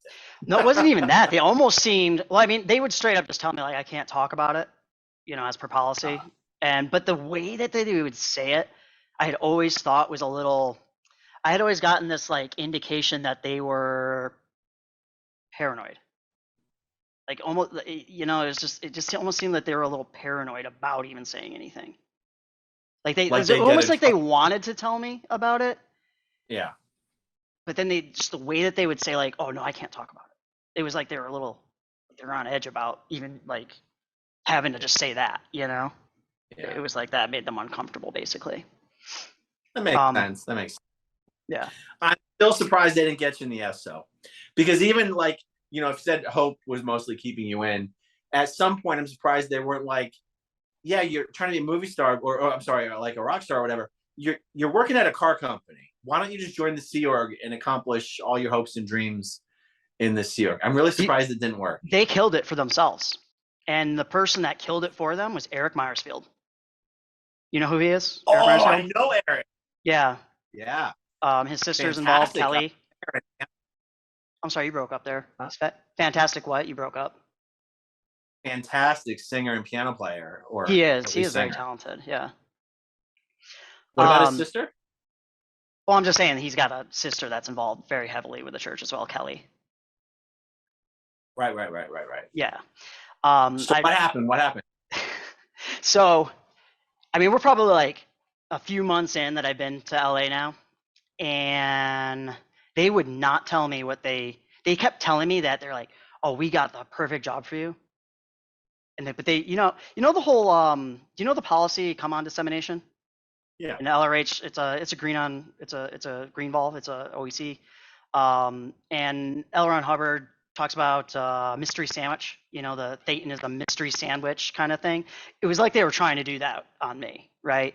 So they're trying to leave this little bit of mystery to keep me intrigued, right? And it was like, oh, we got plans for you, big plans, like we know exactly where we got to put you. Like you're gonna do great. You're gonna do big things, And they kept saying it like that. And I'm like, well, what is it? It's like, well, we can't, talk about it yet until you have to go through the EPF and be an actual Sea Org member. Then of course you'll get posted and find out, right? And that's what it was for a while. And somehow I got Eric to tell me. And you know what it was that he said to me? He's like, all right, I'll tell you. We want to bring you in here into Div 6 with me and Reg with me. And you're going to be my partner. And I was like, fuck, I don't want to fucking do more sales. Like I hate sales. Like I'm good at it, but like I hate it, I didn't say that to him, but I'm sorry, say again. Eric's a Div 6 Reg. I see that's his post, Div 6 Reg. He was, and then he became a Div 2 Reg. I don't know what he's doing now. He got in a bit of trouble at some point, and I know I had heard anyways, I don't know if it's true, but I had heard that the whole time that I was there, his wife was on the RPF. Like years, his wife was on the RPF. I don't remember who his wife was. I don't even know who she was. He would not even talk about her. He'd always deflect. He didn't want to talk about her. Well, she's on the RPF. Yeah. It's like she's a non-entity, so. Yeah, that's what made that rumor true to me, was when I asked about her, he would just, he'd deflect, get that kind of same paranoid thing, like he was going to get in trouble, if he talked to me about it, like major trouble if he talked to me about it. You mean the rumor that his wife was on the RPF? Not that, I didn't bring it up in that way. I was very nonchalant. I was like, I'd love to meet your wife. No, you said it's what made the rumor true. You mean the rumor that his wife was on the RPF? Yeah. The fact that he would deflect it and not want to talk about her, when I was just like, I'd love to meet your wife someday, and he was like, yeah, she's out in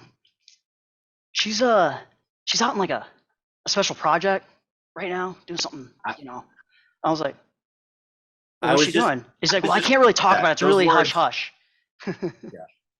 Yeah. Those words "on a special project" are the words people use when as a euphemism for being on the RPF. Oh, okay. That's actually the Yeah, first time anyone's told me that. it's a special project. Wink, wink.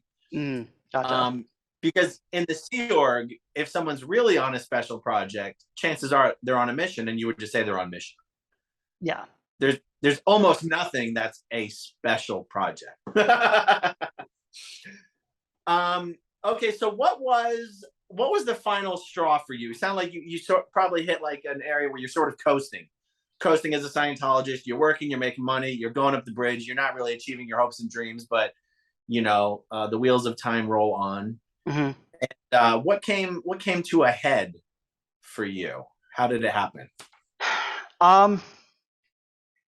So I mean, I had good credit. Like I was mid 700s around the time when I took out all my loans to buy my what they were calling at the time a clear package. After myself and a lot of other second generation Scientologists had basically destroyed their finances, they stopped the whole selling a clear package thing, or even calling it that. And I believe that was also around the same time that they were doing the whole chase wave scam thing, whatever you want to call it. And I'm confused. Buying a clear package is a very normal thing in Scientology. They cannot call it that anymore. What do you mean they can't call it that? You can't just say, "Oh, you give us this much, and it's your clear package. You're going to go clear on this." You're because basically didn't go. All right. What's that? You're basically buying a large package of intensives, right? Yeah. Yeah, you're just buying a large package of intensives. But when you run out of time, you run out of time. Doesn't mean you're going to make it to clear. So I wasn't the only one that ended up not making it to clear. And so it became a problem because there was a lot of upset Scientologists that were my generation, right? Like my age range. So that was when they stopped the loans. That's when they stopped calling it a clear package. I do know that the Regs at CC got in a little bit of trouble. I don't know exactly what happened behind the scenes, but I just know that they got gotten into some kind of trouble where they Around just what year? stopped. Around what year are we talking right now? I say I took those loans out in, it's got to be around 2015, 2016 at this point. Okay. And up to that point, I had paid out of pocket. I paid out of pocket to do the $2,500 Purif, which actually that was a little upset on that one too, because I paid for my Purif and then they changed it and then made it about another $1,000 more expensive. I was pretty pissed about that because I thought I was going on my Purif, and I showed up ready to go on my Purif, and then they changed the price on me that day. They made me give them I had the money at the time. I was doing quite well financially. Sorry about that. So yeah, I took out an exorbitant loan. At the time, I was making, on average around maybe 50 grand a year, which for me was good money. And, my credit was in the mid 700s at the time. Took out a little over 20,000, about 22,000, 22,500 in just a personal loan. I maxed out my $7,000 credit card. I gave some cash. I had a few grand in cash. Gave them that for my clear package. Before that, I did pay all cash for my Purif, $2,500. All cash for my survival rundown, $2,500. And I was doing well enough that I had the money saved up, ready to go, to give them, like, right at the time it was to reg me, So I was moving along pretty smoothly there. And then we had a little bit of trouble at We Buy Cars. An appointment that I had set up. The way We Buy Cars work is, you as the salesman, you work the phones in the office, set up an appointment, and then someone would physically go see it in your city. We would have these what we'd call buyers in your city and various big cities in the U.S. And I had set up an appointment where a buyer actually had a gun brandished on him. I had no indication of it. And then about another 6 months later, it happened again to me. They didn't like the fact that it repeated with me. And I was like, I don't know what else to. Even though it's got, Sorry, you cut out when I say that again. oh, even though it had nothing to do with you. Well, I mean, Am I I still set there? the appointment up. I was the initial point of contact, right? I'm the one that But set that appointment up. it's The not other like big you've thing, vouched for something. well, the other big thing is they had this little button. It was called use caution. So if the customer sounded like suspicious, like they might try to rob our, like they might be a druggie or might try to rob our buyers, right? You would put use caution, right? And it was just one of those things where it just didn't seem any suspicious to me. And actually, the no, sorry, there was the one time that it happened with the gun being brandished. The second time when they actually fired me over was that I had set up an appointment that was behind a shopping plaza. Guy was living out of his RV, had a Nissan Sentra he was towing behind it, and he needed cash. He was traveling around. He had the title to the car.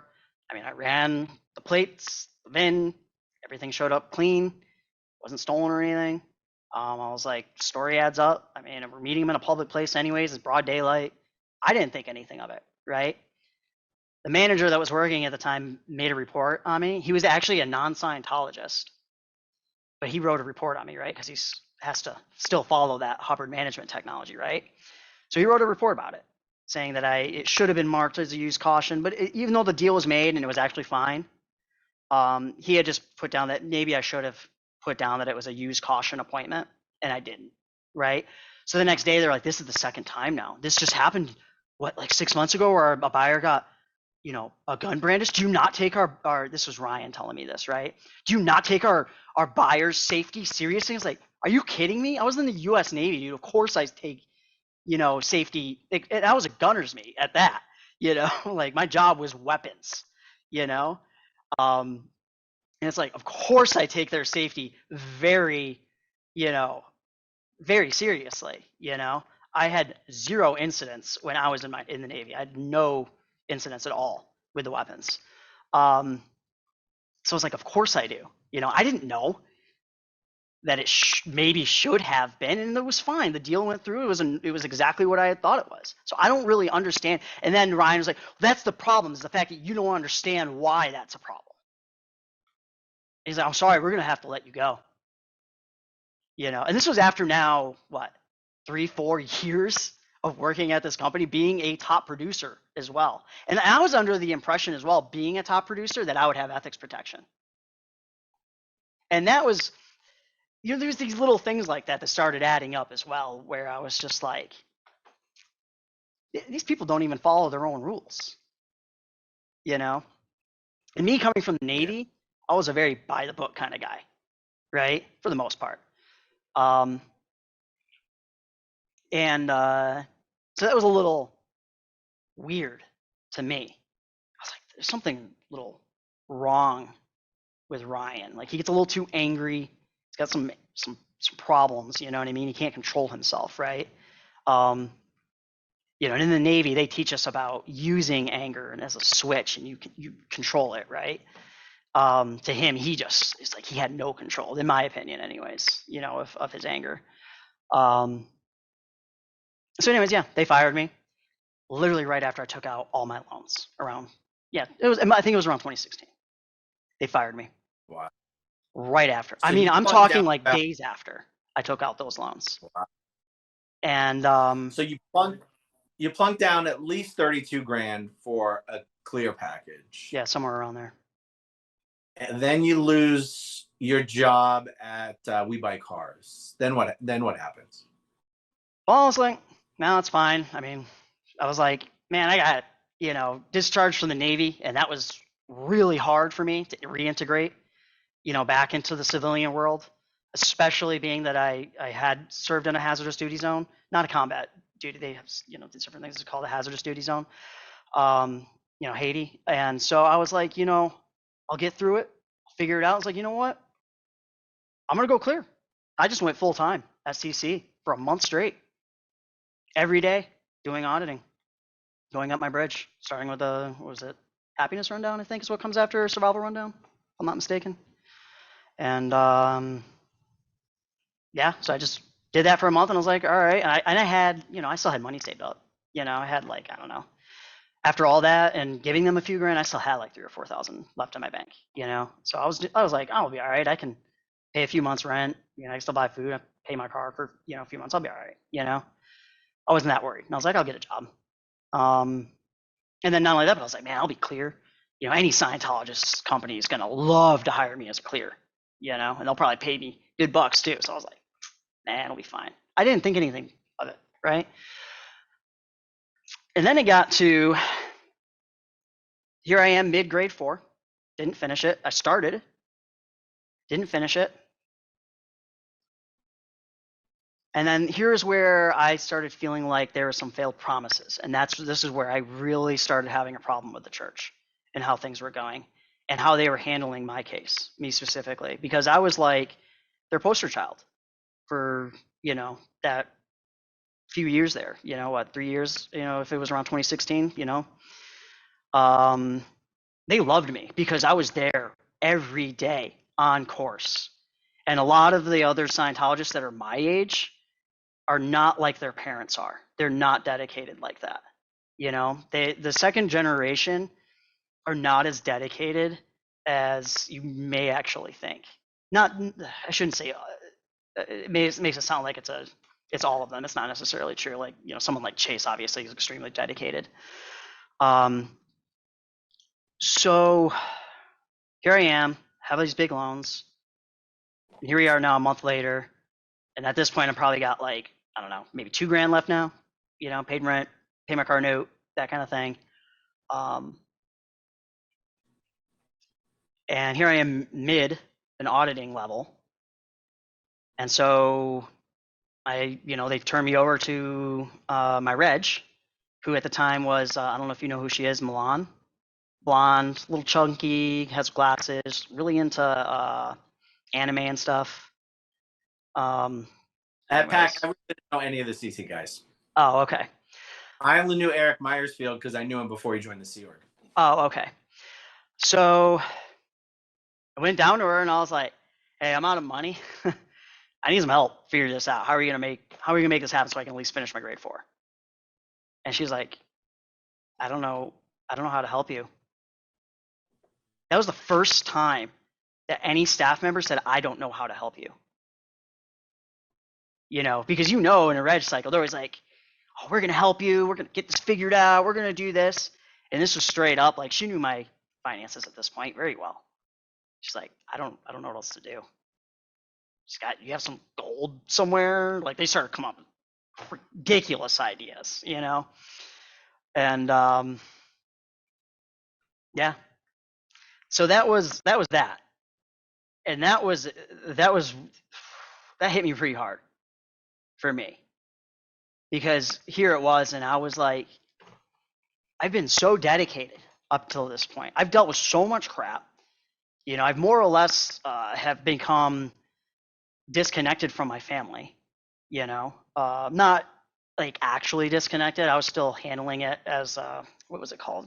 Good weather, good roads. Were they considered antagonistic to what you were doing? Well, yeah, they definitely were. If my parents were antagonistic towards me becoming a famous rock star, they were most certainly antagonistic towards me becoming a Scientologist.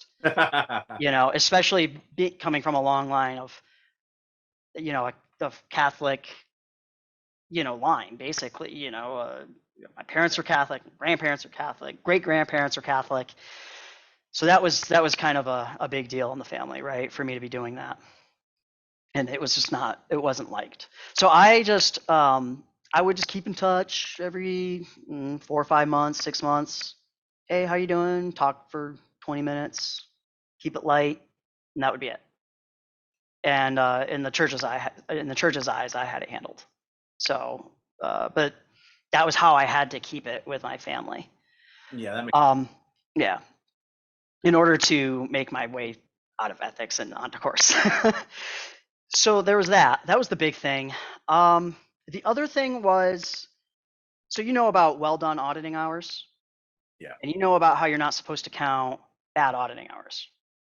You're not supposed to what? You're not supposed to count bad auditing hours. You mean if you red tag, you don't count the wattas? Yeah, right? Yeah.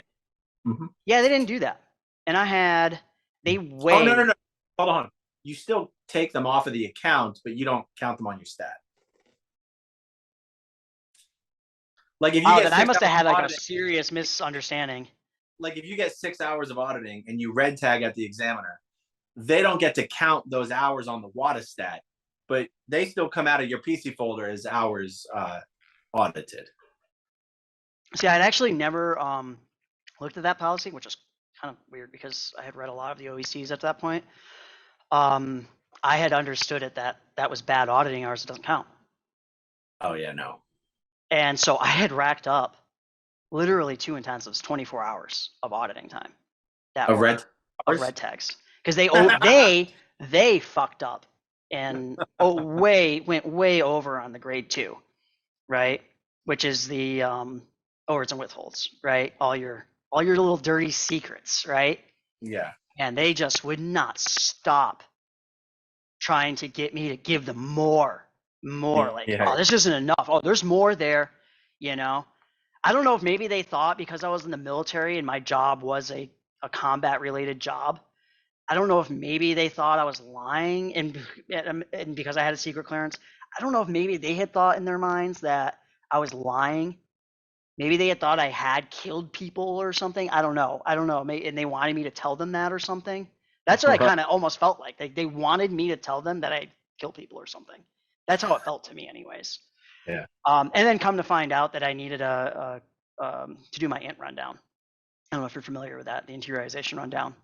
Yeah. Apparently, I would exteriorize and have a hard time going back in my body. Was how they would explain. I'm not gonna lie though, that auditing, the int rundown was probably the best anything I'd done in Scientology. It was kind of a wild ride for me, in my mind, anyways. Who knows if it was real or imagined? That's how I look at it today, anyways. Are these experiences real or imagined? Of them. I mean, being out int is probably one of the most common reasons why someone can't keep getting auditing. Mm-hmm. So anyways, they ran me for 24 hours before they said, oh, you're out int, we need to run that. And then of course there was like, what, 12 hours of that, doing that action. And so that really, like, had I had that time, I probably would have made it to clear. I was actually already declared a Dianetics release at this point. I had done enough book 1 auditing that I had attested to Dianetics release. I actually tried to attest to clear before I even did my grades and all that, but they would not let me do that. Yeah. They were so, and you want to know what's crazy? You want to know something really crazy? And actually, because of you, I now know the truth, and it fucking really pisses me off. I gave them the clear cognition. In book 1, I told them, I was like, you know what I feel like? I feel like at some point I just kind of made it up. I just made up this thing that was going to purposely hold me back. I don't know why. I just didn't want to win for some reason. That was exactly what I told them. They would not. And I was like, I think I'm clear. I think I got rid of it. It was literally what I told the auditor. And he's like, end session. Brought me to the examiner, floating tone arm. For your viewers that don't understand, that means like you had something big happen, right? You're that arm on that thing is going like this, right? But what auditing was this? Book 1. You're doing metered book 1? Not metered. You're going to the examiner after a book 1 session? Yeah. Wow. Okay. Yeah, they always had me go to the examiner after book 1, after I ended a session, after every session, any session. This was at CC or in Albany? No, this is CC. Wow. Early, around 2014. Well, why the fuck are they giving you book 1 at CC? That was how they had me started. Oh, okay. I was doing that, and then I would be on my Purif, you know, and then there was like a little bit of a break between doing the SRD, and I'd gotten case supervisor approval to do more book 1 while I was waiting to start up the new SRD and were you course. paying for that, or was it like on the Hubbard Dianetic seminar? I did Yeah, I paid. Well, I was paying out of pocket for one-on-one, Mm-hmm. and then the auditor I had, shit, I don't remember his name. God, I can barely remember his face. He was old. I remember that, and he was really into making like wood boxes and stuff like that. I can't remember his name. Anyways, it's not important. He was the one that told me, he's like, if you're doing this and it's the times, because I was coming in during the days, because I didn't have to go to work. I was working the night shift originally at We Buy Cars, so I would come in during the day and then I would go to work. So that place was completely dead during the weekday. So he's like, why don't you just pay for the Hubbard Dianetics seminar, and then you'll just get the one-on-one with me, and it'll be a lot cheaper for you.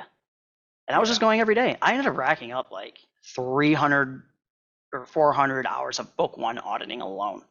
What the fuck? With the professional auditor. Oh my God. So what you were while I was doing my initial courses, and because they made me do all the intro courses again, they made me do success through communication again, all that stuff, right? I had to do it all over again because it had been years. There had been a lot of time or something, But doing a course isn't something that's even mandatory. Why would they?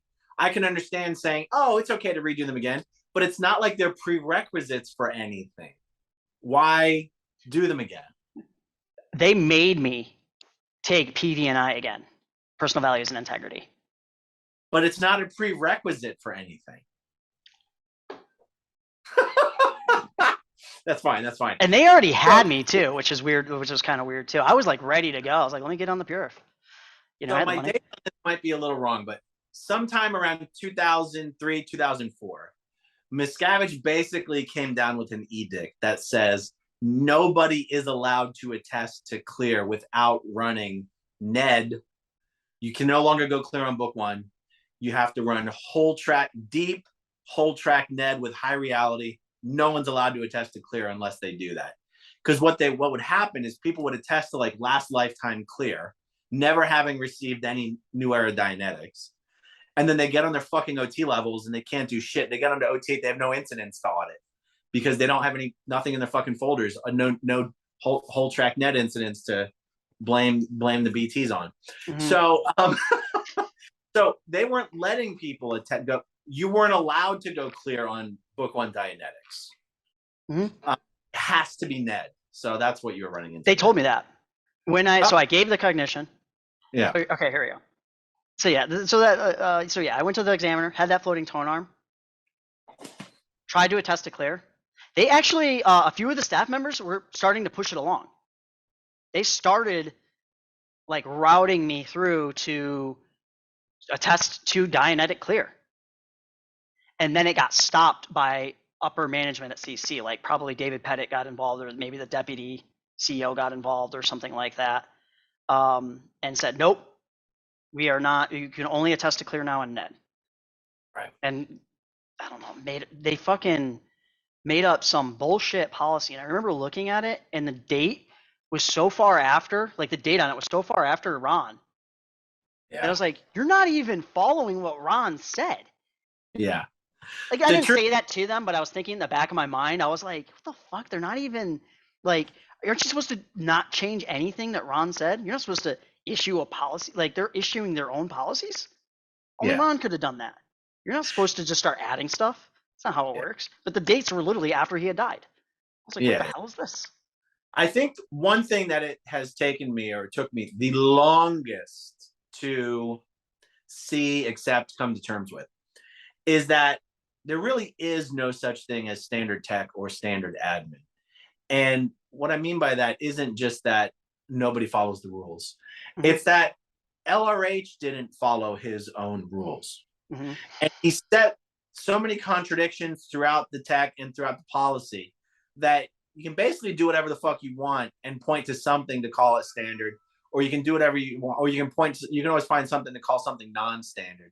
The biggest evidence for this is that what's the one thing KSW says must never happen again? Quickie grades. What's the one thing David Miscavige brought back?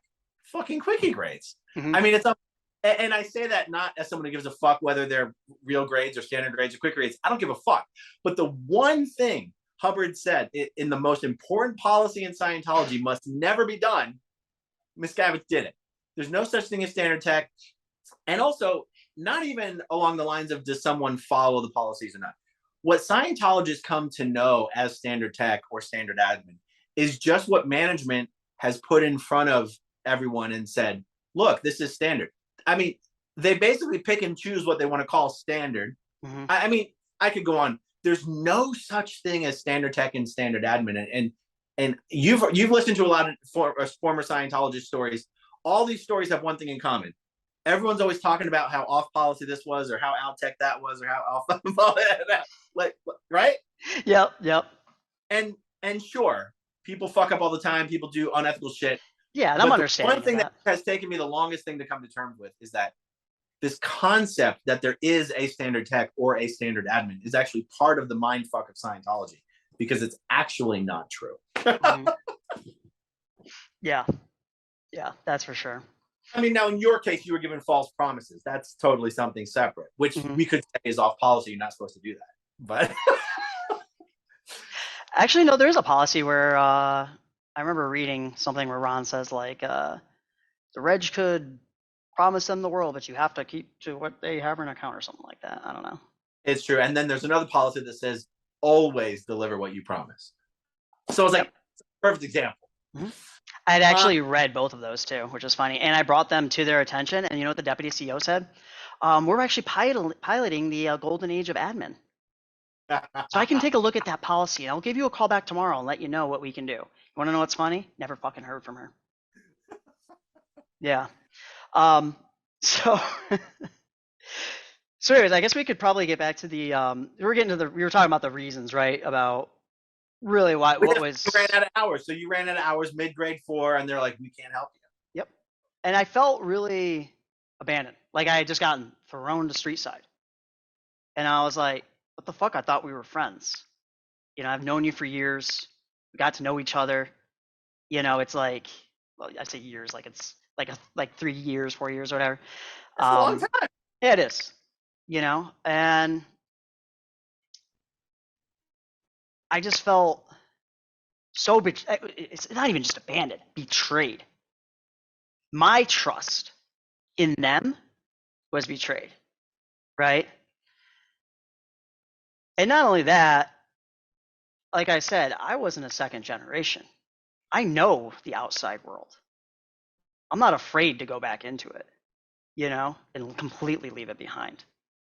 So I'm in this very unique position where it's a little bit easier for me to leave, you know, and say, screw you, I'm out of here, right? But it didn't. I actually tried really hard. So we're probably now, I want to say, approaching 2017 at this point in the timeline for me. And I'm more or less, I'm still staying on course, right? At this point, they're like, well, you got all your basics. It's not that expensive to just go on course. You can pay $20 and you can, or $25, whatever it was, and you can just go on course on that course and around that book. And I was like, yeah, I did that. So I got up to advanced axioms and procedures on my basics and whatever lectures were up to that point. I had done some congresses too, I want to say. And also at this point, I had all my congresses, all the OACs, all the basics books and lectures, did I say ACCs already? If I didn't, whatever. I had those. I had everything. I had all my material. You bought the OEC balls? I didn't have to buy them. They were given to me by Sterling. Okay. They were throwing away some kind of battered up copies, and Kevin didn't want those around the office and public seeing them. So he was like, they're up for grabs. I was like, well, hell yeah, I'll take them. All they are is just battered up. You know, the text the same, right? I'll take them, you know. Yeah. Which actually worked to the church's detriment, because here I am now looking through what's the regulations? Because I was from the military, right? What's the regulations on that? That's something that comes up all the time in the military. It's like, hey, I don't think you're doing that right. And then someone else is like, no, I think I am doing that right. And then it's like, well, what's the regulations say? And then you just look at the regulations and be like, oh, okay, I'm wrong, or you're right, or whatever, you know. So of course, here I am just doing what I know, right? I'm like, what's the regulations on this? You know, and I'm starting to ask my own questions. What's the regulations on this, right? Sorry, I did hit my mic that time. And then I'm starting to find out all this stuff. I'm like, that's off policy. I'm starting to figure out, like, wow, these guys are really screwed up, like zero discipline, you know? And there's a lot of other these little things too that would bother me, like going to the events and you'd see them in their dress uniforms, right? The Sea Org members in their dress uniforms. I think they call it maybe it's called something, you know what I mean? Like the nice fancier uniforms, the ones with the ranks and stuff on them, not like a suit or something you'd wear at CC. No, the Class A uniforms. Class A's, I guess is what you call them there. We don't call them that. We call them dress uniform in the Navy. I think Army calls them Class A's. I don't know why L. Ron Hubbard did that. It's kind of weird. If he was modeling it after the Navy anyways, that's a little odd that he would. They usually wouldn't wear those uniforms at events. Usually it would be on Sea Org Day. But are you talking about, but go ahead. So you'd go to an event, you'd see them in their Class A's. Yeah. And it would bother me seeing something that was so similar to my uniform. And it's funny because when I was in the Navy, I never thought something like that would bother me. It wasn't until that happened that it actually did bother me. That I actually felt kind of offended. Because it was like, you didn't fucking earn that. Not like I did. You know? You didn't fucking go through what I went through. You know, I was a SEAL candidate, by the way, when I joined. Granted, I quit in first phase about, I don't know, 6-7 months into my training. I actually got rolled back, so I spent a little bit longer going through the SEAL training than how far I actually made it through the pipeline. And I ended up getting too injured. I couldn't continue. I had to quit. I had to find a new job. And that's when I became a gunner's mate. So that SEAL training had stuck with me. There's an extra bit of discipline you get out of that training.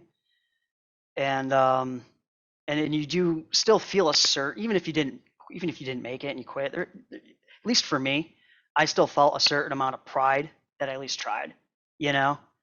And that I still had a somewhat combat related role. I still wanted to blow stuff up, so that's why I became a gunner's mate. So for me, and then the fact that I was in Haiti, you know, all that stuff. You know, for me, when I saw that, I was like, man, you're nothing. You have no idea what it's like to actually earn that. You know, it was like that sense of stolen valor, basically. Yeah. You know, and so that it was always in the back of my mind that it bothered me, right? And I remember too, you know, saying something one time. I don't know, it was like a SEAL member would come talk to me, and they'd have PO1 or something, you know, on there, and I'd say, "Oh, Petty Officer First Class." Like, it just says PO1. It doesn't say Petty Officer First Class on the name badge. It just says PO1, you know, or it would say CPO, right? And I'd be like, "Oh, Chief Petty Officer," you know, and they would be like 23 and they're chief. But you don't see that in the Navy, right? Well, I guess suppose you kind of could maybe if they're like a real hot shot. But anyways, I'd be like, "Oh, Chief Petty Officer." Like, "Oh yeah, how'd you know that?" And I'm like, "Oh, I was in the Navy." And they're like, "Oh really?" And I was like, "Yeah, I was a third class petty officer." And I'm like, "Oh yeah, that's cool." You know, and they'd be like, "You know, LRH was in the Navy." It's like, yeah, I know. I know all about it. "Oh yeah, you run. You know, they go off and they basically be exaggerating just as much as him because they were so excited about it, you know. But yeah, that had always bothered me in the back of my mind. I never said anything, but it did. It bothered me. But yeah, anyways, I guess I'll get back. I told you I like to ramble. That's right. So we were talking about like sort of how it came to a head. You mentioned you got all the policy volumes. You're looking at all. You're able to see. I was looking to try to figure out how can I get them to give me these bad auditing hours, right? How did you know how many red tagged hours you were racking up? I don't remember. I found out somehow. I'm very good at finding out things. but you weren't keeping, like, that's a weird thing to keep track of. Well, of course I kept track of my hours, my own hours. I'm not gonna. I spent $30-something thousand. I'm not gonna. Are you kidding me? You did. You tracked your own hours. That's like I was keeping track.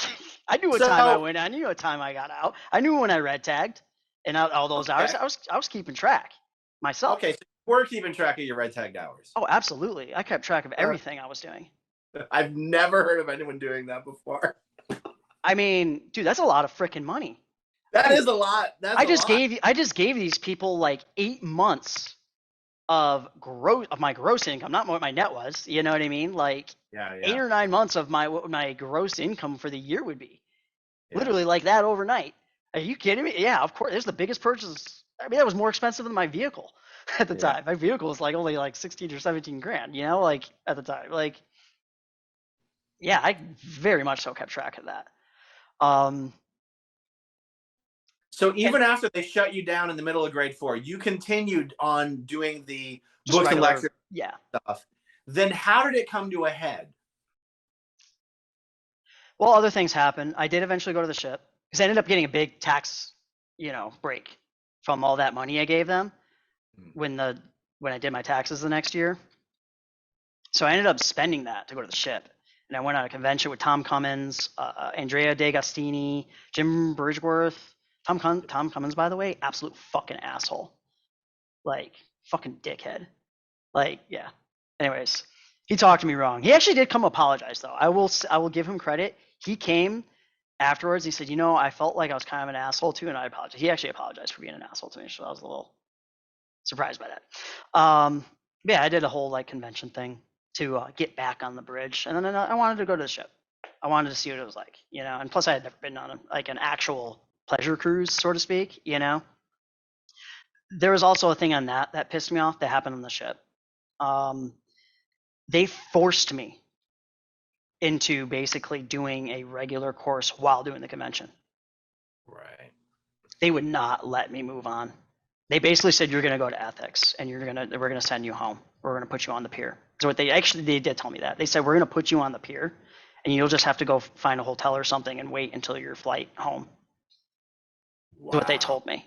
If I would not go on that course, I fought them for hours. I was the last public in the reg office, and they were starting to get kind of pissed because I just was fighting them the whole time.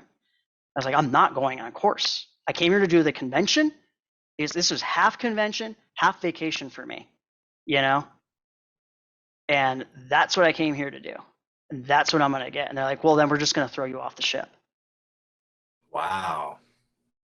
That's what the reg said. The reg said, we'll just send you to ethics and ethics will throw you off the ships, basically how Yeah, they well, worded like it. public, you have no idea if he has the authority to say that or not, and then, you know what I mean? Like Mhm. that's like Well, they he. actually ended up eventually someone came with the policy that said that basically they came with their actual like regging policy where L. Ron Hubbard said something like get them to go on course. Like it was a Sea Org free winds specific policy, right? I caved and I did a Way to Happiness course again because the That course that I was on was too long to finish and they wouldn't let me take a course that I wasn't going to finish because they wanted the that stat. makes the story even crazier because they're applying all this pressure to you to do a course that means fucking nothing. Mm-hmm. It's literally the dumbest fucking course you It's could just a do. fucking stat on the board for them, but they absolutely ruined my time. Right. And They pushed if me you were away. told, if you were told in advance, by the way, it's not going to be half convention, half vacation. It's going to be half convention and pick a fucking course because you don't have a choice. Would you have even still gone? Oh, absolutely not. Right. It's amazing. Because it was expensive, dude. I think I ended up getting back, I don't remember, but I got back quite a bit. And I ended up giving them like, I don't know, like $5,000. That whole trip cost me, like in total, you know what I mean? Like everything. And then not only that, I almost didn't even qualify to go. I had the ethics officer at CC telling me that I am disapproving your qualification to go. The day before I was supposed to fucking fly out. And actually, even the morning of, I was still fucking fighting with ethics. The day I was supposed to leave, or the day I did leave, that morning, like early morning, I was still fighting with them in ethics. It's so wild. And I don't They even got remember what it was over, like why they didn't want to. they got Oh, it no was fuck. because they completely lost like half my ethics folder. That's what it was. Yeah. Um, so yeah, it's just those little things that just kept adding up. These just in my mind, these red flags. These things are just not right. church would call them injustices, right? Sure. So after the ship, I kept staying on course for a little bit, but then I started kind of reading more on the OECs, and then I started writing reports to ethics about what was going on. You know what really got their attention is I put the org. I used the tech against them. They did not like that at all. I assigned Celebrity Center the condition of treason with me.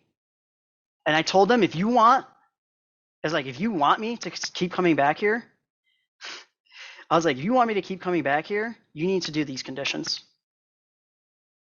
I gave them an actual ethics program to do as an org as a whole. They said, well, this is impossible to do. It's like, it's fine. The whole org doesn't necessarily need to do it, but at least an executive from this org needs to make amends to me. It needs to come up the conditions with me because you've completely betrayed my trust. And here's why this, and I gave all these examples I'm telling you right now. I told them my grievances. I told them what pissed me off. I told them how they were breaking their own policies, right?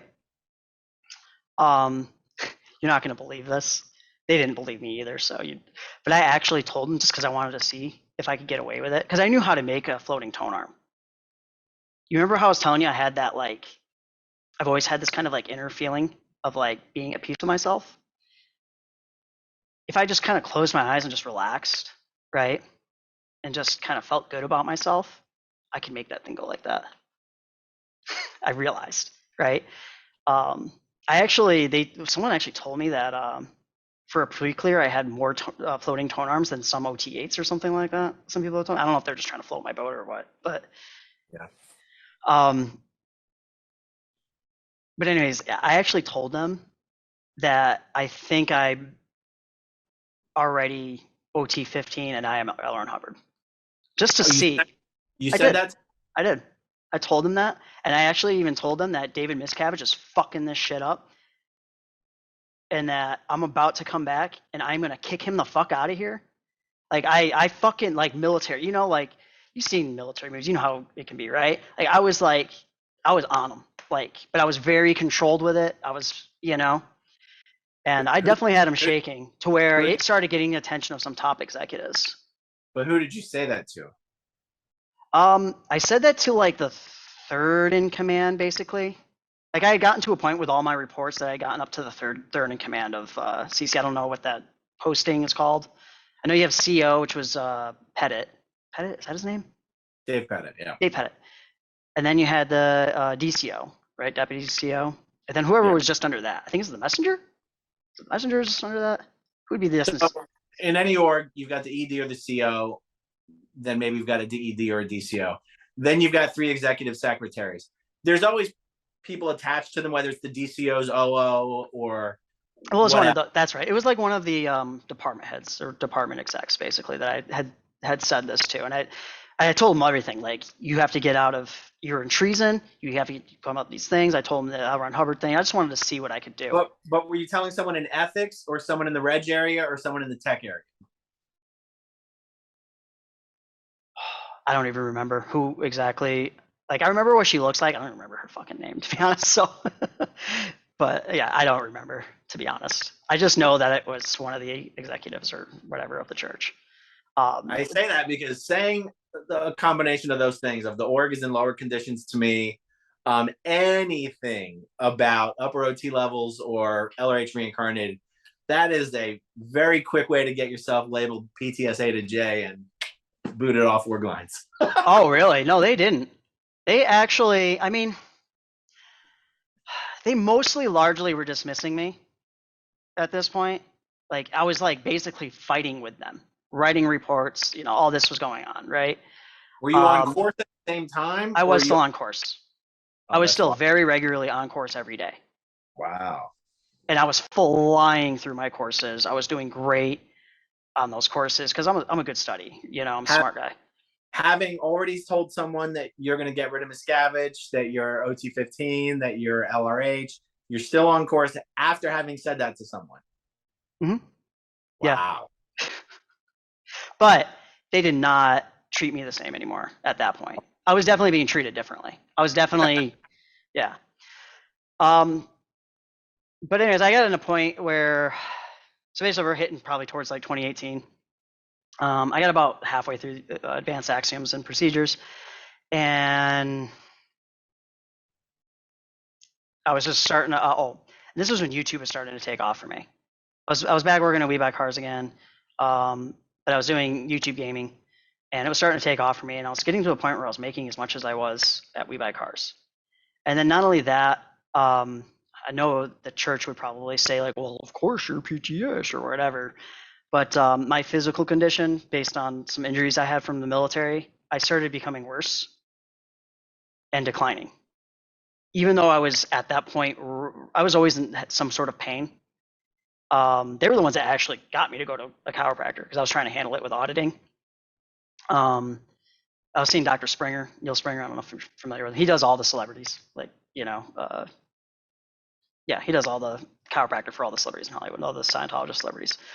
But I was seeing him for years, at this point, and I was getting worse. Now I know what's wrong with me. I have a autoimmune condition. I'm just gonna deteriorate from this point. But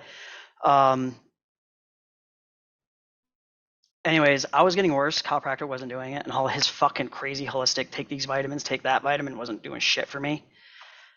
So I was like, I'm gonna try pot medically and see if that helps me. Oh, that's And right. I started thinking about that. I put a lot of thought and consideration to before I even did that.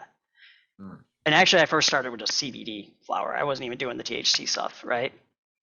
And but I eventually had came to the conclusion that I was like, you know what? I'm done with the church. I need to take care of myself. I'm in a lot of physical pain. The chiropractor's not helping.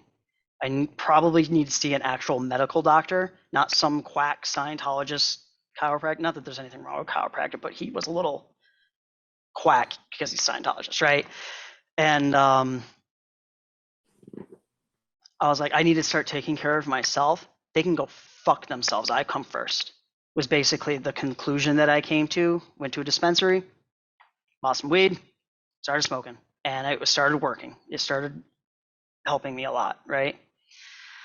My roommate found out. He was cool with it. However, I actually I did this as a test. I told him, I was like, hey man, listen, you're about to get back on course and you have an A to J and it comes up that I'm smoking pot, I don't want you to lie for me and fuck up your own case, like trying to sound like I'm a very caring and good Scientologist, right? I very cleverly crafted this because it was my test. And I wanted to see how much they would betray someone, basically, Maybe they were doing that on purpose for all I know, based on what you had said. What I told them was kind of the big no-no. Maybe they were doing that shit on purpose for all I know. But anyways, I told him, I was like, look, man, don't feel you have to hide this and fuck up your own case, man. Feel free to tell them, And sure enough, guess what happens a few months after the fact? He told them. And you want to know what happened? Ethics officer wrote it up in a knowledge report and then made copies. Sent it out to my job. Sent it out to my landlord. That's illegal. I got fired from WeBuyCars.com. Oh yeah, that's illegal. I was slightly behind on rent, but I mean, it was not like I wasn't to the point of where they could legally evict me or anything. I was behind like a couple $100 or something. I had to. Well, especially California, it's almost impossible to evict somebody. Yeah, it's actually it very is. Soon as that happened, that night. So Jared, I don't want to say the name. So can you edit that out? Make sure you edit that out. I don't, because he's a connection still. I didn't hear what you said. Okay, good. Well, I almost said it. I don't want to give his name out because I actually still am in current communication with this person, and I think he's a good source of information. So, where was I? Yeah, so he came back from the org and he told me that he told the ethics officer. And he told me that they wrote it up. And then he told me that my landlord, who's Doug Hogg, by the way, the Hogg residence. I don't know if you're familiar who the Hoggs are. Doug Hogg, Rose Hogg, they own a Scientologist like preschool. It was like a full school, like years and years and years ago. Their son's name is Robert Hogg. He works for NASA, JPL. He's actually in charge of one of the rover missions, believe it or not. Tony Ortega did a story about him. Was he featured on one of the Scientology TV things? I think, if I'm not mistaken. He probably was, yeah. Anyways, where was I?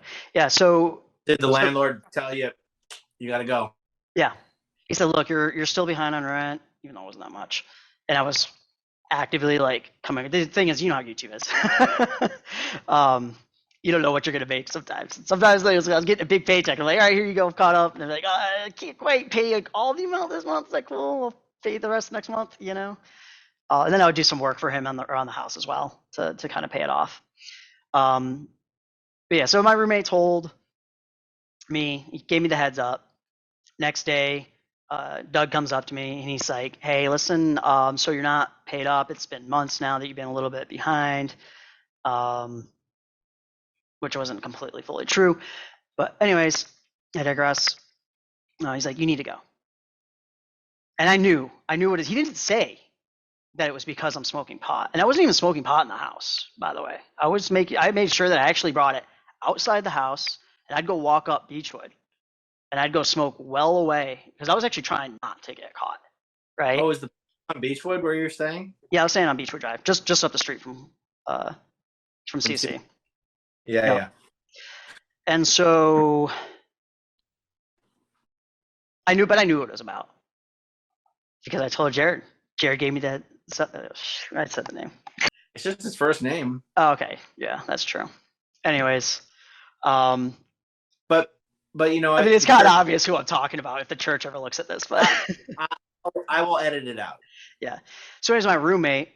I had that heads up. I knew what it was about, and I didn't want to put up a fight. You know, I didn't even want to bother because I know how litigious they are. I knew how litigious they were, and I knew how hard they were going to make it for me, right? If I wanted to still stay at that house.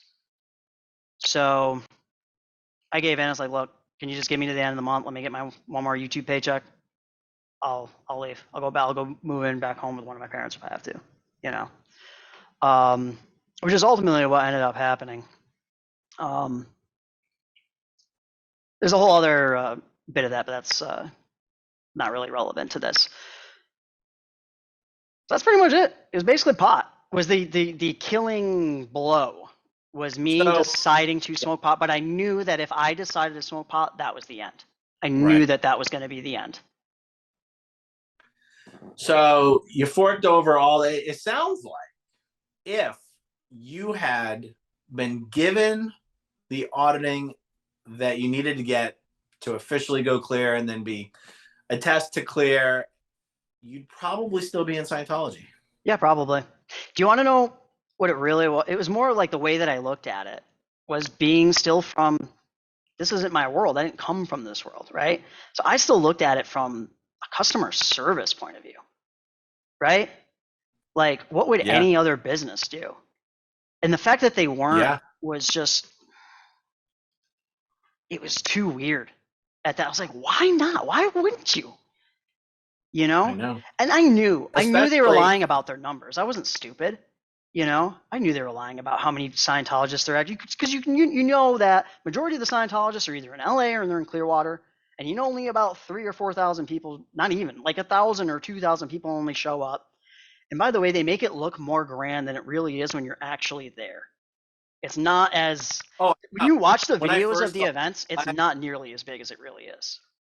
Yeah, I know. The Flag Auditorium looks huge on camera. You go in person, you're like, what the fuck? Especially the Ship Auditorium. The Ship Auditorium is tiny. You can only fit like 200 people, maybe. Yeah, the Starlight Cabaret's like, I've never been there, but it's fucking tiny. Yeah, it is absolutely tiny.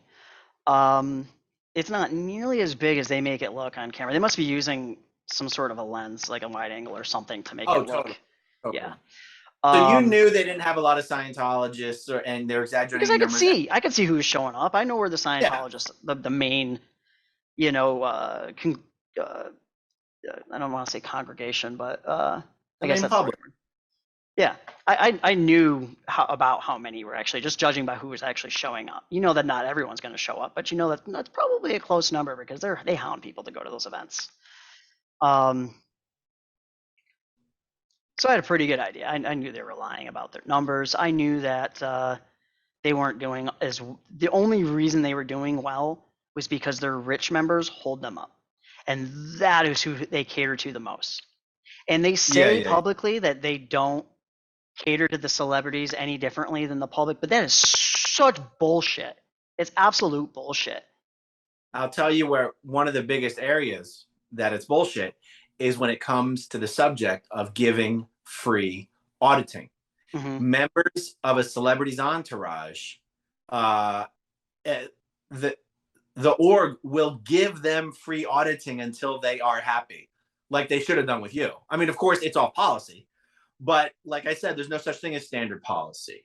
Mm-hmm. And especially when you think like from a business, just from a straight business perspective, like you said, Mm-hmm. said this is my world. I'm looking at this as just a customer service, customer satisfaction issue. Mm-hmm. But take into consideration, it doesn't cost them anything Exactly. to deliver. That's how I looked at it, and I was like, dude, it's so fucking easy for you to just do what I'm asked. Like, it's really not that big of a deal, but they just make it so freaking hard. And I was like, why? Yeah. Why would you just drive people away like that? Like, that's just Right. stupid. That's just stupid business sense.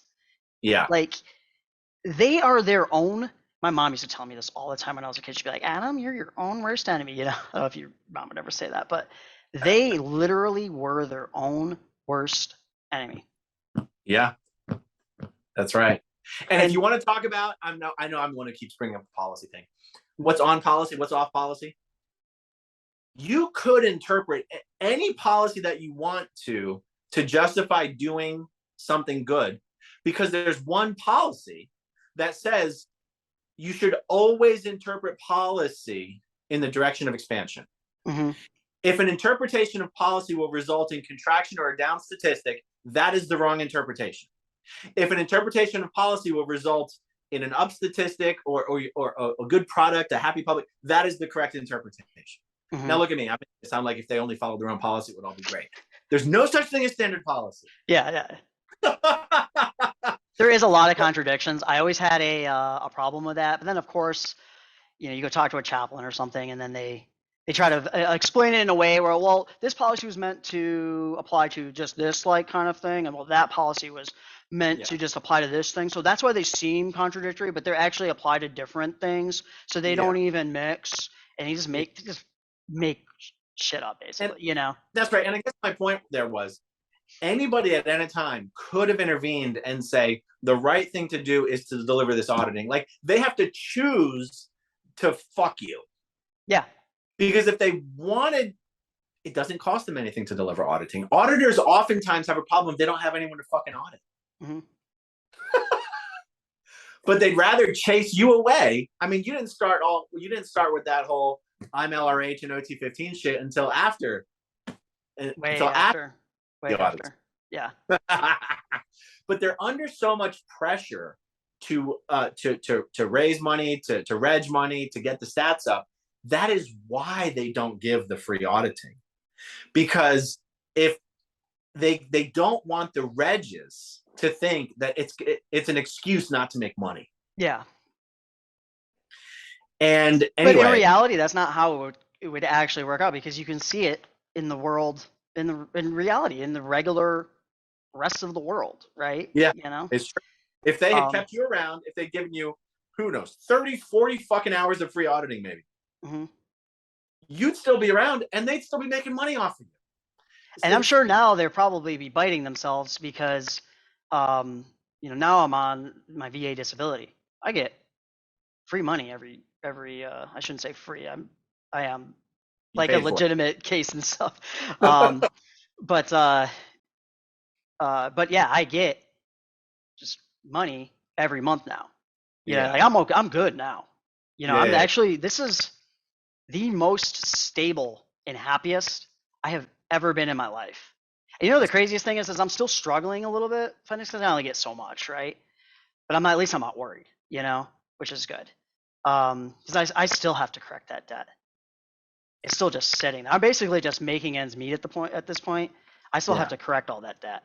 When you say correct it, you It's all in mean default now. At this point, it's just, wow. Have you my have car you got repoed. contacted I Navy just Federal about have you contacted Navy Federal and tried to I don't know, tried to blow the Scientology whistle or whatever, if you will? I thought about it. Like say, hey, No, I look, actually haven't. Navy Federal is also not really we'll use a Scientologist phrase, I guess, the most ethical company either necessarily. Though they've had several like class action lawsuits, and so they've done they've committed some major crimes basically against their customers, including myself, and they actually stole me money as well, which would actually just pay my balance down. Navy Federal actually, yeah, I don't even know where to go with that. It's been so long now since I've talked to them. I don't even think they know that I live where I'm living right now. I think they probably still have my address on file for Los Angeles, if I'm not mistaken. Yeah, and unless you can make the argument that I was coerced, maybe. yeah, or I don't that know. fraudulently took out the it would be tough. I don't know. But here's the other thing too. I mean, yeah, obviously, like I should be looking out for number one, but I feel like it's kind of hard for me, for someone like me, anyways. That's it's not like I'm mentally defective or anything like that. And especially judging by my history, I mean, the government was willing to give me a secret clearance and give me an extremely dangerous job where, and entrusted me in all of this ammo and our guns, you know what I mean? Where I'm sure that it would be maybe almost like legally speaking hard to prove that I could have been coerced. You know what I mean? Yeah. Just based on my No, record, I mean you're probably right. But maybe I should. I've just been so many years. I would almost feel embarrassed calling him at this point. well, and even from the Scientology perspective, like you do say that you received the services you paid for. You just like people who get refunds, people currently that I know of who get refunds, mostly get refunds because they are elderly and were coerced into taking out debt, sort of against their will. Mm-hmm. The laws apply differently to people over 65. So I guess I'm not aware of any recent examples of someone under 65 who paid for auditing, got the auditing. Yeah, I'm not aware of anyone getting refunds or. Yeah, I had actually I think you may have given me the I had talked to a lawyer just like a couple of times. I think it was you that referred me. I don't know, maybe it was someone else that had been successful in getting money. But he said like someone like me, I mean, it's not impossible, he said, but he said it's not going to be easy. Yeah, because it's not like I gave a significant amount and so much time has passed and there's like a lot of things that work against me. Yeah, that sounds right. Yeah. Sorry. I have this so issue. You still have to resolve that fucking debt. I get what debt consolidation, I guess, or does it just Navy Federal had reached out to me and was actually, believe it or not, willing to like settle for like less than 10 grand, but they wanted it all. Like now, right? Yeah. Yeah.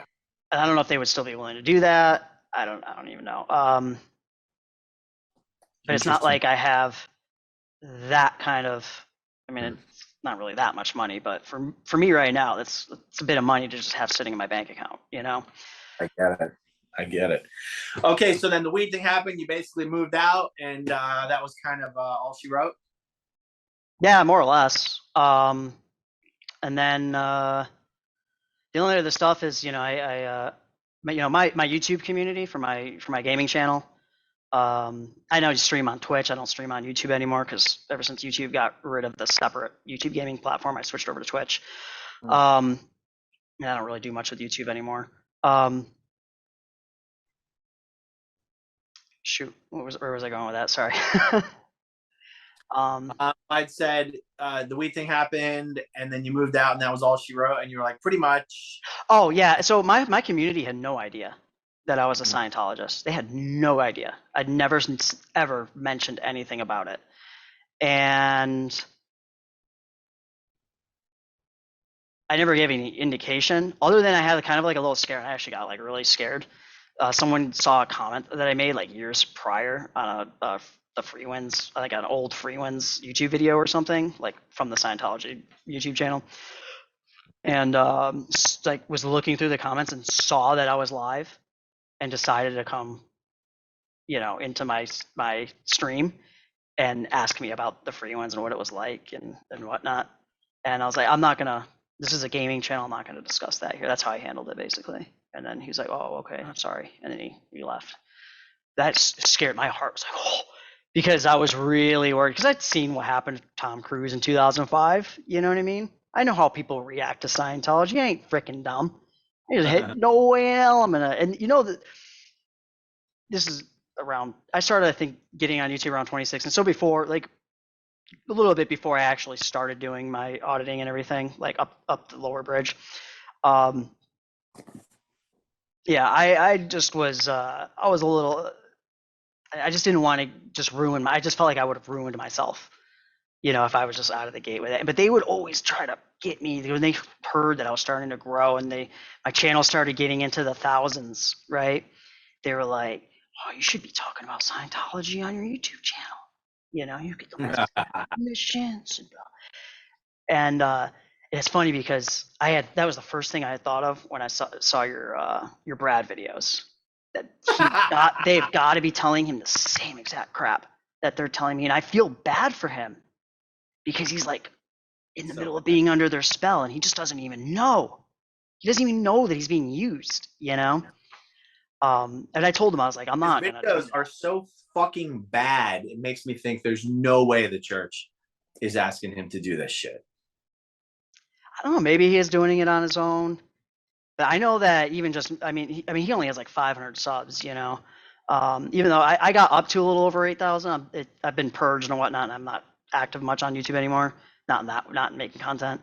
I'm down to like 7.25 now, but it's not a ton, but it's a lot more growth than a lot of people see. Well, how many do you have on Twitch? Getting close to 1,000. Twitch has been hard for me to regrow, and I do. I'm a lot more niche now than I used to be. Back then, I was playing a game called PUBG, which just blew up. They had millions of people playing the game concurrently, right? That was their statistics, right? So of course, I stream it, and just hundreds of people come in and watch, and and I caught it right when it first came out. I caught it at the right time. It was pretty good at the time for doing the YouTube algorithms before they started locking things up in the YouTube algorithm, making it harder to grow and all that. And plus, YouTube Gaming was its own separate platform, so you could just click on PUBG. And I was so good at the algorithm that you click on PUBG and you live in North America, I'm going to be the first one listed if you're an English-speaking person, right? Like I got very good at that.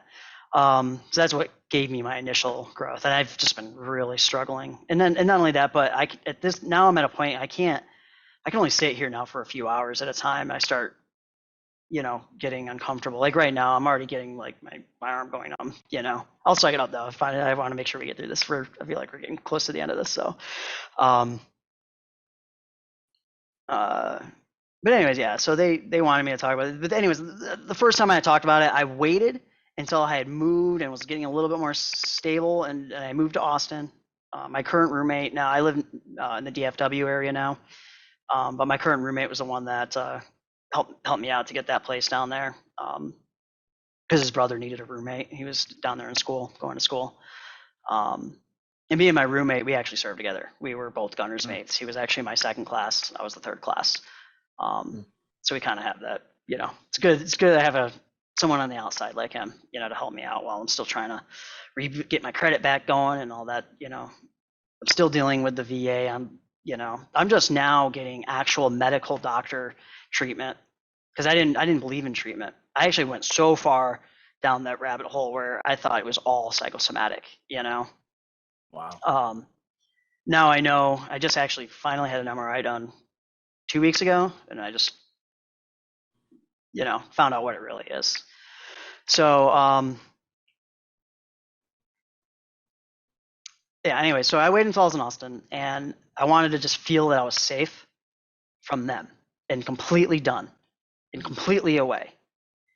And then I came out on YouTube with the stream and I said, hey, I was a Scientologist. This is why I left. And it just ended up being a big rant for 5 hours. Plus, I mean, I was talking to the chat and they were asking me questions and none of them really understand. Most of them, I mean, because, my channel's not necessarily about Scientology. So stream did okay, actually, too. Plus, this was getting where my channel was starting to have a hard time. And it still did all right. It was like, I don't know, 1,500 views or something like that. 12, yeah, I think it was somewhere around there. About how long ago was that? That you did that? 2019, I believe. Oh, okay. Yeah. It should be one of the more recent videos on my YouTube channel. Because like I said, I haven't been on there now in the past few years. So. Got it. When the church was to talk about Scientology on your streaming, where you're like, did you know that Scientology and the internet doesn't mix well? I think I may have, actually. No, I don't think I wanted to give them any. I mean, they knew that I knew the Xeno story. They knew. Yeah. As soon as I got involved, they knew that I knew. Yeah, I knew Okay. about it. Because they asked me and I told them. They're like, have you looked up anything on the internet about us? I'm like, yeah. And they're like, what have you read? And I was like, oh, the Xenu story.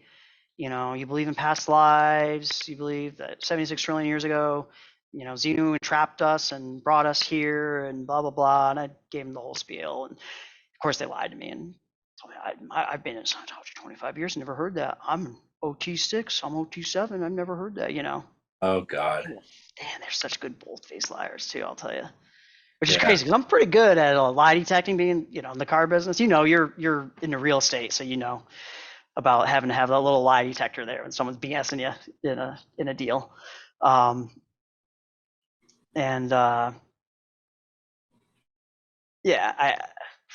I actually believed them for a little bit. I kind of half believed them. I was like, well, I guess I'll find out.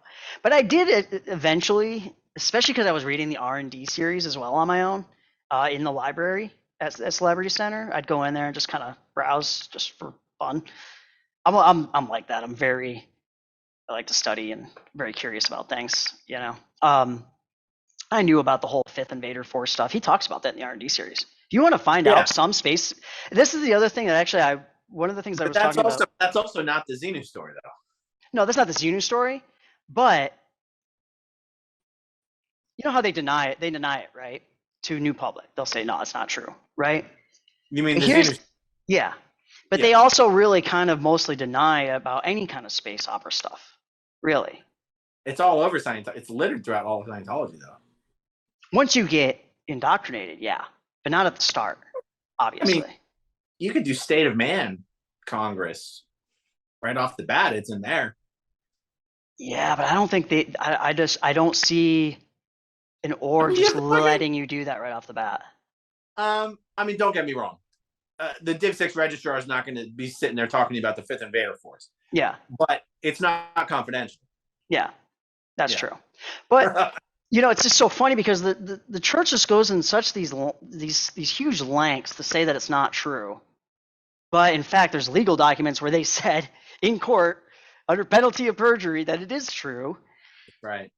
That's right. Otherwise, and then not only that, but it's just like but yeah, pretty early on though, you can definitely find out about this whole Fifth Invader Force thing, especially if they're trying to recruit you into the Sea Org. Totally. And I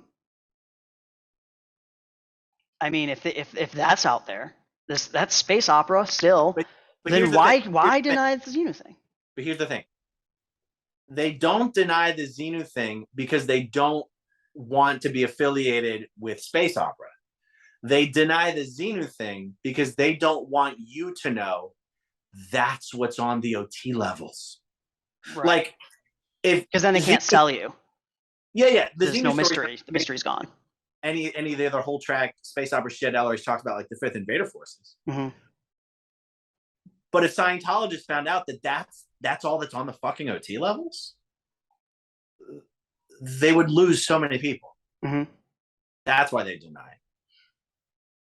That makes sense, because there are, I would say, way more pre-clears than there are clears and above. I mean, maybe it's just because I was more of like in the second generation crowd, and obviously they don't seem to care as much. Yeah. as their parents, did. Yeah. Maybe that's possible. Um, sorry, I'm just now that I'm thinking about it, there is one thing, however, to their credit, that I'm still a little. I feel like Ron was actually onto something because I don't think that look, it's not all just like bad information or bad advice or anything like that. I mean, it's just like anything. You can take the good and out of it and leave the bad, and that can be in any organization you're a part of or group or business or whatever. But I will say the one thing that I thought was the most interesting, the most convincing, I should say, to me was are you History Man book, Before Earth, Before Mest. You familiar with that incident in that book? No. Okay, it's only like half a like a paragraph or two. Because the history of man as a book isn't actually located on any course check sheets other than the St. Hill Special Briefing course. You can buy it, but it's not on any course. Well, it's a part of And the basics. well, is it? Yeah. Okay, well, I never read it as a part of the basics. Oh, yeah, it's part of the basics. Could you could do a whole books and lecture course on that crazy fucking book? Yeah. Yeah, you got. Okay. I did as far as like the golden age of tech. Oh, sorry, not golden age. They released that while it was golden age of knowledge. Yeah. I did Dianetics book, lectures, science of survival, lectures. Oh, I even did this other thing that was kind of, you could choose whether or not it didn't really matter. Chronologically, if you did the chronological order thing, it didn't count towards, if you didn't do the course, it didn't count against you for getting your basics, award or whatever. But it kind of went hand in hand with science of survival and the lectures. Oh, what's it called? Oh, chart of human. No, not the chart of Yeah, human. human evaluation. Something The human course, evaluation. special course in human evaluation. Yeah, that course. Yeah, I did that. Just because, why not? I got about halfway through advanced axioms and procedures. Did problems of work, of course. I did the whole ethics course. The book course. I don't know. I did a lot of that stuff. But anyways, out of everything that Before Earth, Before Mest, I had ran that when I was doing my Dianetics book 1 auditing. Mm-hmm.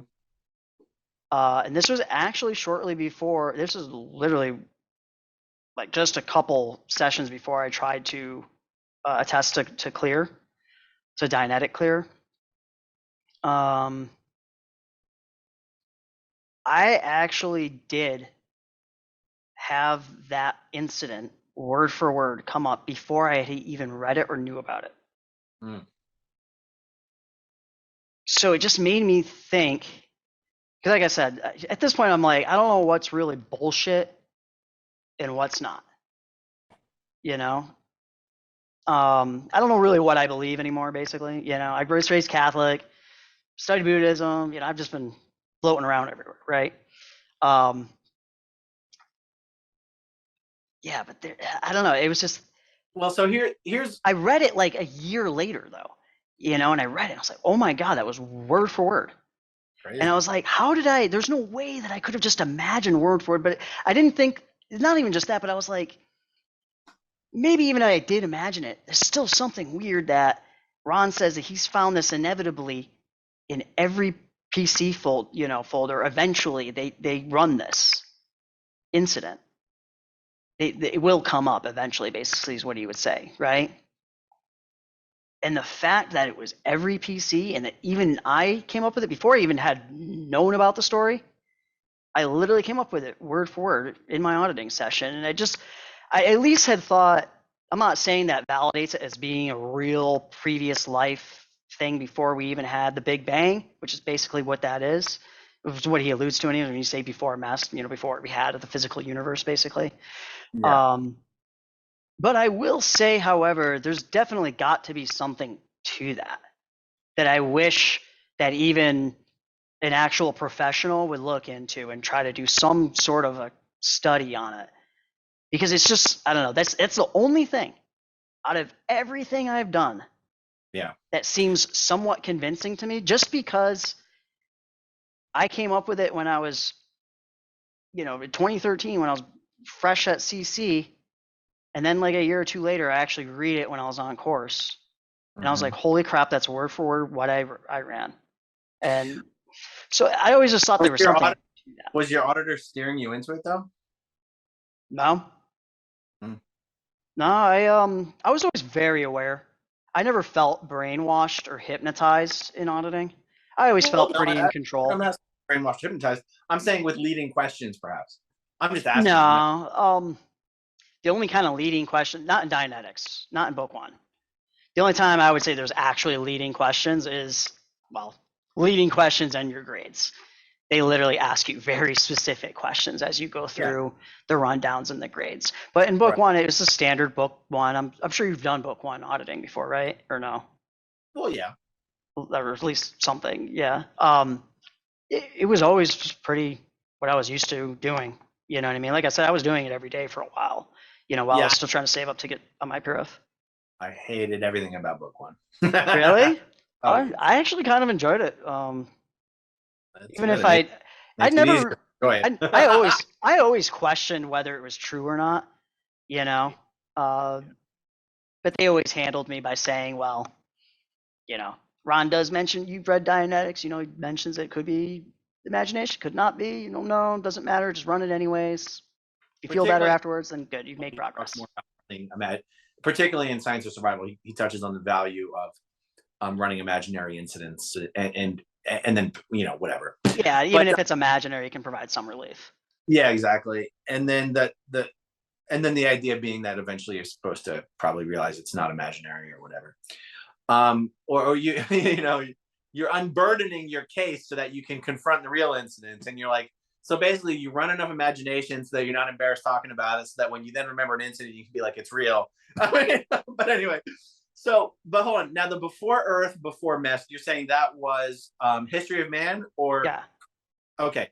So LRH's son says that LRH researched that book by basically giving his son I've got to fact check this. It was psychedelics, powerful drugs, and coming up with these incidents. And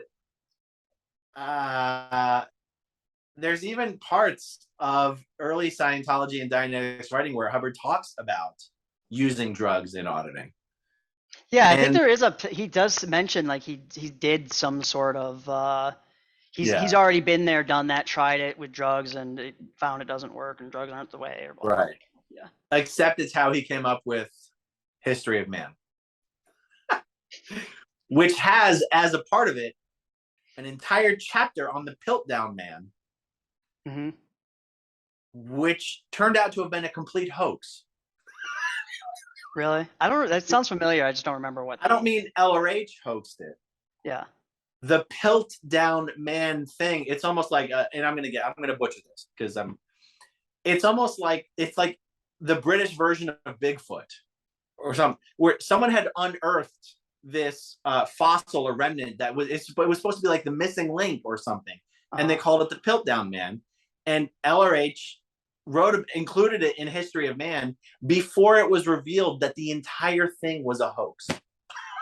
Wow. Okay. I did not know that. Yeah, that's interesting.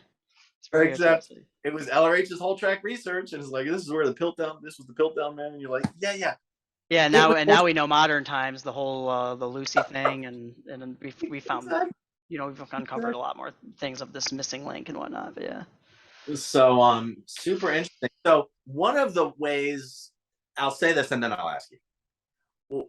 One of the ways that the shit you told them at CC really got you on the A to J list or whatever. There's no A to J list, but PTS, we don't want this guy. Have they not harassed you're not declared an SP. Have they not? You don't get declared for smoking weed. Have they not harassed the shit out of you? Yeah, but you do get declared for putting out a live stream on YouTube and publicly saying that you left the church. And I posted the link on my. But that was in 2019. Yeah. Did they, when you moved away from LA, were they harassed? Did they constantly harass you with the phone calls and the emails and everything? For a little while. Yeah. Okay. Yeah. It eventually stopped. I haven't had a phone call now since I had moved up to here in the DFW area.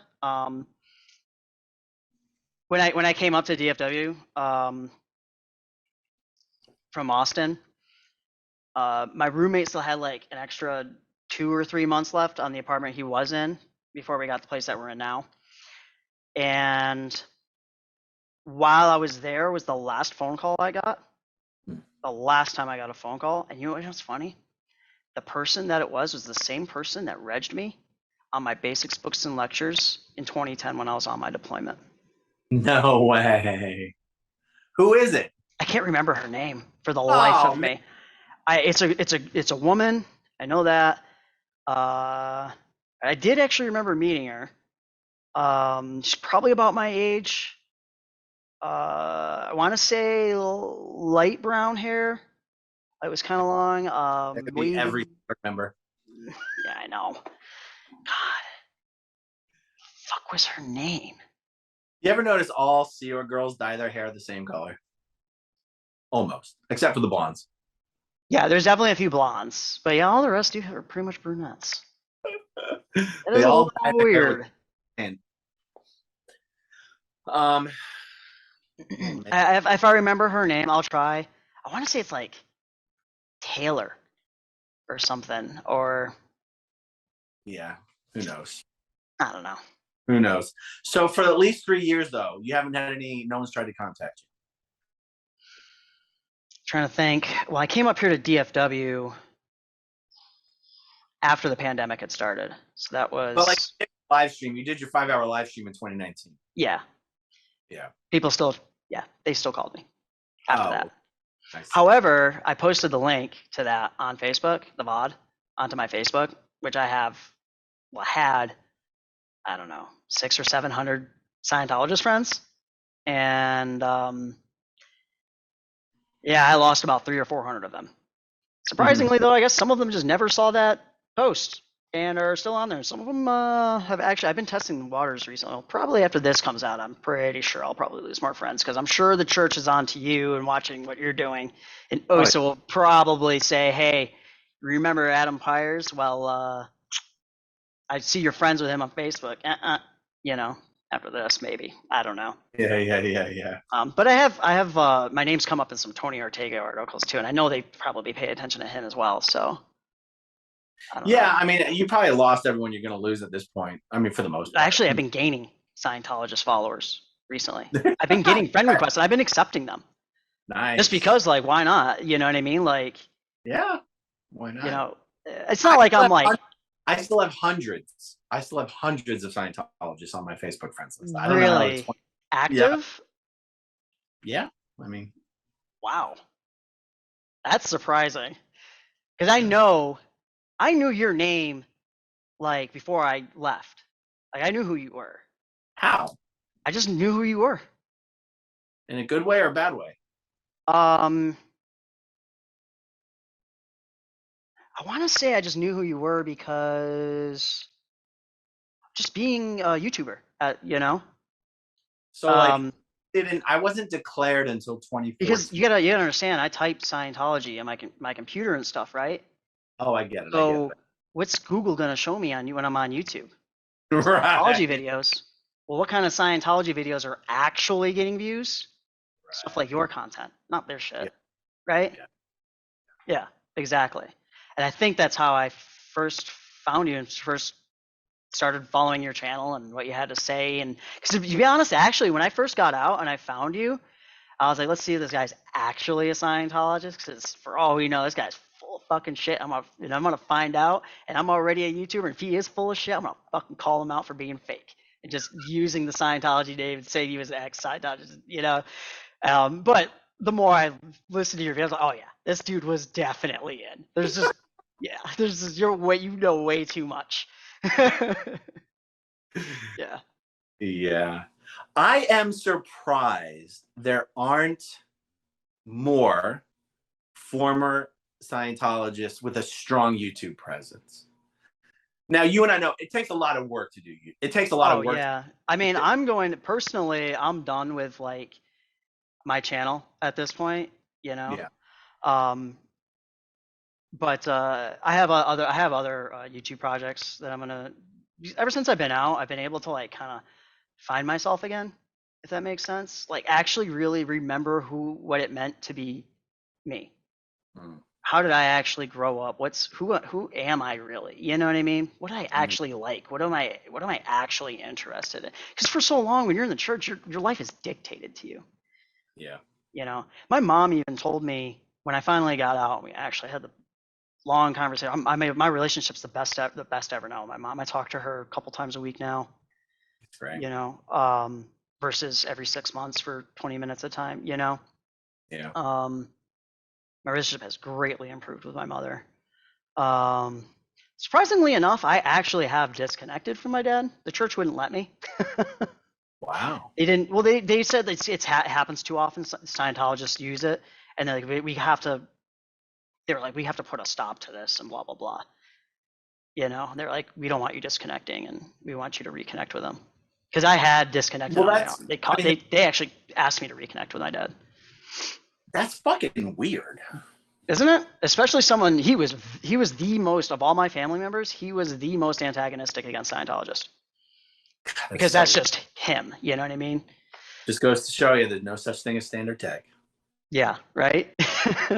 I mean, in the first place, the policy on disconnection says if disconnection will make sparks fly and actually make things worse, don't do it. Yeah. And yet they force so many people to disconnect despite that. So you've got them violating in both ways. No such thing as standard tech. So, okay, so you're not in touch with your dad anymore, but you're a much better relationship with your mom. Yeah. Absolutely. Surprisingly enough, I'm not as interested in making music anymore. Which is weird. But how at the other time, I released my album back in 2017. I finally did. It wasn't to any fanfare or anything like that. I just released it personally through CD Baby, and I didn't really market it or anything. But at least I did it. You know what I mean? That was all I cared about. I just feel good that, hey, you know what? I left something behind. If I were to die tomorrow, there's something there I left behind. It'd be the greatest thing ever, but even up to my standards. But hey, I put something out there. So my interests have changed. I was really I grew up. I told you how I grew up in the mountains, lakes, fishing, outdoor stuff, right? In a rural area, small town. So ever since I've been here, I've like been getting back into fishing. My best friend since sixth grade, since we were 11. He lives in Austin now. We meet up once or twice a month now, go on a fishing camping trip for Nice. 2, 3, 4 days at a time. And we're actually now much closer friends because now I can actually talk to him like a normal person, you know? Yeah. So anyways, my interests have changed. I've been considering, I think at some point soon, I gotta try to put together a little bit of money and just get some camera equipment because I wanted to start doing a fishing YouTube channel. Start fresh, new channel, new project. I do gaming still, and on Twitch. It's kind of casual though at this point, but I don't have to rely on that anymore because I'm on the VA has approved my disability, but that's even crazier too because you want to know what? It wasn't until after I left, ran out of money, no job. YouTube was kind of starting to hit the slumps for me because I was kind of not hitting the algorithm quite right, and games were switching. Lots of reasons. I really hit a rock bottom. I actually ended up homeless only for a day. I reached out to my community, told them what was going on, and they were awesome. Got me out of that, and that's how I ended up down here in Austin, and now in Dallas Fort Worth area. But when that happened, that had caused me to reach out to the VA for help. I was a very anti-welfare, very anti-handout. You know what I mean? Just because I had grown up watching my stepfather, who's a Vietnam vet, and especially now in way more pain than I. He got shot in the knee, lost his kneecap, right, and he's been messed up ever since. Um, and I watched him work his whole life, marry my mother, deal with my crap growing up, and so I was just and just watch him bust his ass his whole life. He's just now retired, so I was like very against any kind of handouts or welfare. Um, but that rock bottom for me, because not only that, my physical condition was obviously continually just getting worse as this is going on too, right? As time goes on. So I finally reached out to the VA and I said, hey, I need help. VA set me up with a place, and they said, you got injured. Why didn't you claim it? It's like, well, I don't believe in handouts. Even doing this was something I just couldn't do, but I couldn't live on the street. There's just no way. There's just no way I could do that like mentally and be okay, ending up like that in life. That would just kill me, destroy me, and yeah, I put in a claim. They approved like half of it right away, like pretty quickly. Boom, I had healthcare finally.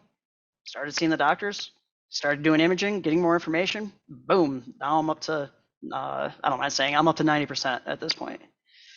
So, so yeah, I'm doing okay, and I have that. But it's funny, had it not been for Scientology, I would have never reached out for my benefits, which is crazy. Never would have reached out for benefits that I earned, really. You know what I mean? So I put in Yeah. the work. I got screwed up. You know what I mean? And I'm Right. still screwed up a little bit from Haiti. Scientology didn't fix that. Mm. And it's actually kind of worse living with my roommate because we served together and we were both there. And we were both there daily. It was actually, if you were not a, what was it, like necessary personnel, like you weren't a corpsman or the ship's doctor or something like that, Mm. they allowed it to be you could go ashore on a voluntary basis. Mm. You either go ashore or you stay on the ship, you do your maintenance, right? Of course, the whole ship went ashore the first day. Second day, like, I don't know, 30-40% of my ship was going ashore. And then that was about what the numbers were for volunteer basis of who was going ashore. Half my ship, they did that first day, they couldn't even deal with that anymore. I mean, it's just, what you saw on the news. What anyone had seen on the news. It's just you're there, you're in it, you're in the middle of it, Yeah. Um, Wild. but living with him, it comes up and we end up talking about it a lot, and then of course we're just freaking sitting here stirring each other up. Of course, Scientology would say we're stimulating each other and we shouldn't be going around our cases. You know what I mean? I actually find that it's actually it feels good to talk to someone about it instead of just holding it in.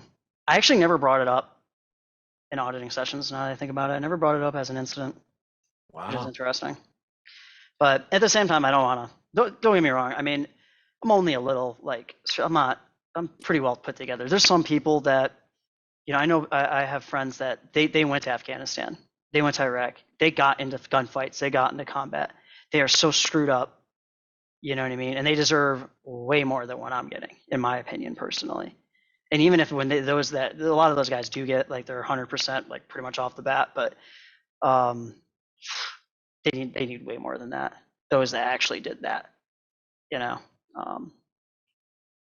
anyways, we're getting so off topic here. It's amazing to consider. I never would have thought of Haiti as I never would have thought of it that way.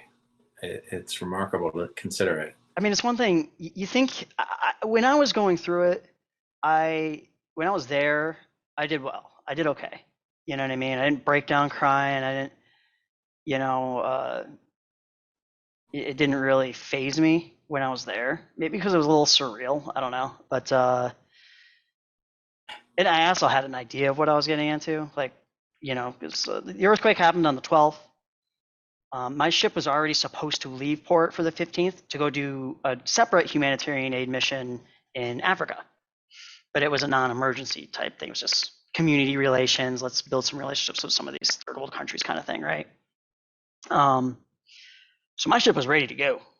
And so, of course, we had literally direct orders. The president just got a briefing by his Joint Chiefs of Staff and said, okay, what ships do we have that are like ready to go? And ours was it. So we were directly ordered to go. We were there the 18th, so that was 6 days after the fact.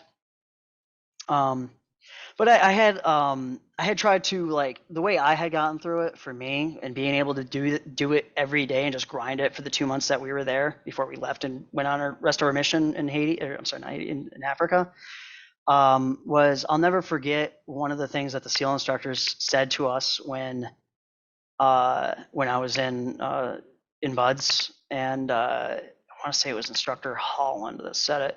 Anyways, he said when he was one of the part of the first wave in 2003, I want to say, that went over to Iraq, and he said that one of his first mission over there was they were going to go in on a helicopter and rappel down into one of Saddam's palaces, and they thought he was there, and they thought it was heavily armed, and they thought they're going in for the big thing day one, right? And so he said that, he's imagining like bullets are going to be flying everywhere, other helicopters are going to be blowing up, and there's going to be explosions. And, he was just thinking doomsday event, right? He's thinking Normandy, right, in his head. And he said when he got there, the helicopter got there, right? The palace was already what's the word I'm looking for? It was destroyed. Okay, it was already hit by missiles from the Air Force. There was a little bit of a delay in getting the information, going cross branch like that. It was the beginning of the war, right? And so they thought that they were going into a hot zone, and the Air Force ended up just bombing the crap out of it, and they just went in there to just kind of clear up, a little bit of what was left. It was just basically a smoldering ruins. That was what the word I was looking for. And so anyways, he said he learned a lesson from that. He said, if you're going to do this job, always expect the worst, and just expect that it's going to be the worst. So when he didn't say hope for the best. He said, always expect the worst. So if it's actually not the worst, no, he said, always expect the worst. So if it is the worst, you're already ready. You've already got it in your mind that that's what you're going to deal with, right? You're ready for it mentally, right? But if it's not, well, then it's not so bad. And it was something easy, right? And that's how, in his mind, how he would make it so he was able to do these incredible things, right? And that always stuck with me. And that was basically the thought process that kind of went through my head when I was there in Haiti. It wasn't Scientology; it was SEAL training. And what's crazy is, if you ever, I don't know if you ever watch any YouTube stuff about the SEALs or whatever, how they train, but they talk about mental toughness, and they would always tell us that it takes 99% mental toughness to make it through. It's only 1% physical, because by the time you get there, you've already been tested so much that you are physically ready for the training at that point. By the time you get there, but it's all up, unless you're, in the few cases like me, you actually get injured, right? And so, that just stuck with me. And that's how I actually made it through. It wasn't Scientology, even though I was calling myself a Scientologist and working with the volunteer minister, over at the airport. And that's what got me through, was just keeping that mentality. And then not only that, just thinking like, I'm trained for this. I'm a badass. I'm going to, time to, I'm adult now. It's time to put my big boy pants on, and that's how I got through it. But 300 hours of Dianetics, and you never mentioned anything about Haiti. I know, right? You weren't really doing that auditing. Well, for me, a lot of the auditing was like childhood stuff, all my crap that I started with, the Ritalin, alcoholic dad. That was pretty much what my auditing had covered. And then the rest of it was all getting into past lives, so much crazy stuff that I came up with. Who knows what's real? Who knows if it's, not. Who cares? Doesn't it? At this point, it doesn't even matter, to me. I'll close it with this. Okay. I got a call this week from a guy who's still a Scientologist. I've known him for a long time. Mm-hmm. And he's like... You said he's still a Scientologist? He is. Okay. Well, maybe not anymore. He goes, bro, I've been watching your videos and it's really fucking with my head. And he was basically like, are we even things? And here's how I answered this question. I said, first of all, people have been asking that question for 5 or 10,000 fucking years. Okay. And they're still asking the question. Mm-hmm. And the people who pretend to know the answer make an awful lot of money selling and convincing other people that they know the answer. Mm-hmm. And I said, I think for me, I go, it's not really possible to know. So if you have an opinion, it's just based on what you feel or what you believe, but it's not really possible to know definitively. And I said, but I'll tell you this. There's only one fucking thing L. Ron Hubbard had to do to prove to everyone that everything he fucking said was true. Mm-hmm. All he had to do was come back. All he had to do was do the very thing he said is a piece of cake. And instead of just doing that one thing, the planet would be clear already if he came back and proved to everybody that it was true. Everyone would join Scientology tomorrow. Okay. And instead of doing the one simple thing that if you believe what Elrond said, it would have been the easiest thing in the world.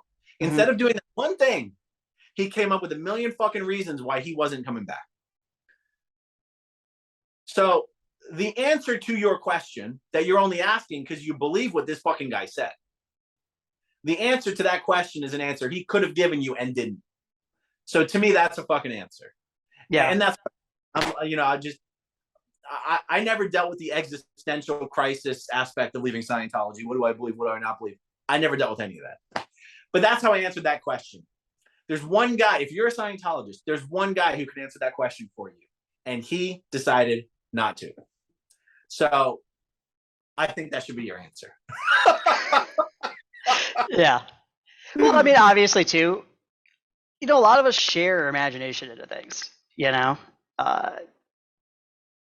it's just we're social creatures, you know what I mean? But I will say that especially all these camping and fishing trips, I've become a little bit more, at least just philosophical, and but also a little bit more back to my old like studious scientific way of thinking, because like I said, I'm not stupid, you know what I mean? Like I know how orbital mechanics works. I took physics when I was in high school, you know what I mean? Like not a dummy, and I know that I'm definitely more well educated than most of your Scientologists are, as far as like an actual what would you call it? Not just education, but formal education goes, right? So I've been getting more to the point of just perceiving what is real. What can I see? What can I touch? What can I smell? What can I taste? What can I hear? Right?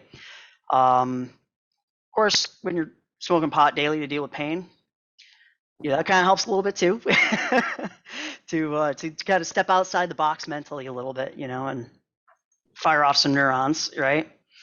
I basically just gotten to a point where I just try to perceive things in a way where I think about myself, I think about the planet as a whole, I think about everything that's going on right now, what's happened before in the past, what have we done as humans, because like I said, I know our history, I've been schooled, and I try to look at, what we see in space. I'm very excited about the space stuff, the whole JWST thing that's happening recently right now, freaking awesome. The fact that, I understand how, maybe not to an exacting degree, but I do at least get it, of how the further away we look is the further back in time you go, right? I understand that concept, right, about, light speed and all that, and Einstein's theories, at least to a basic 101 type level. And I try to think with that kind of stuff of what can we see, what can we hear, and just think about it all at once, I guess, to kind of find my own kind of like center, my own kind of serenity or feeling good about myself, that like that inner happiness that I was talking about, at the start of this.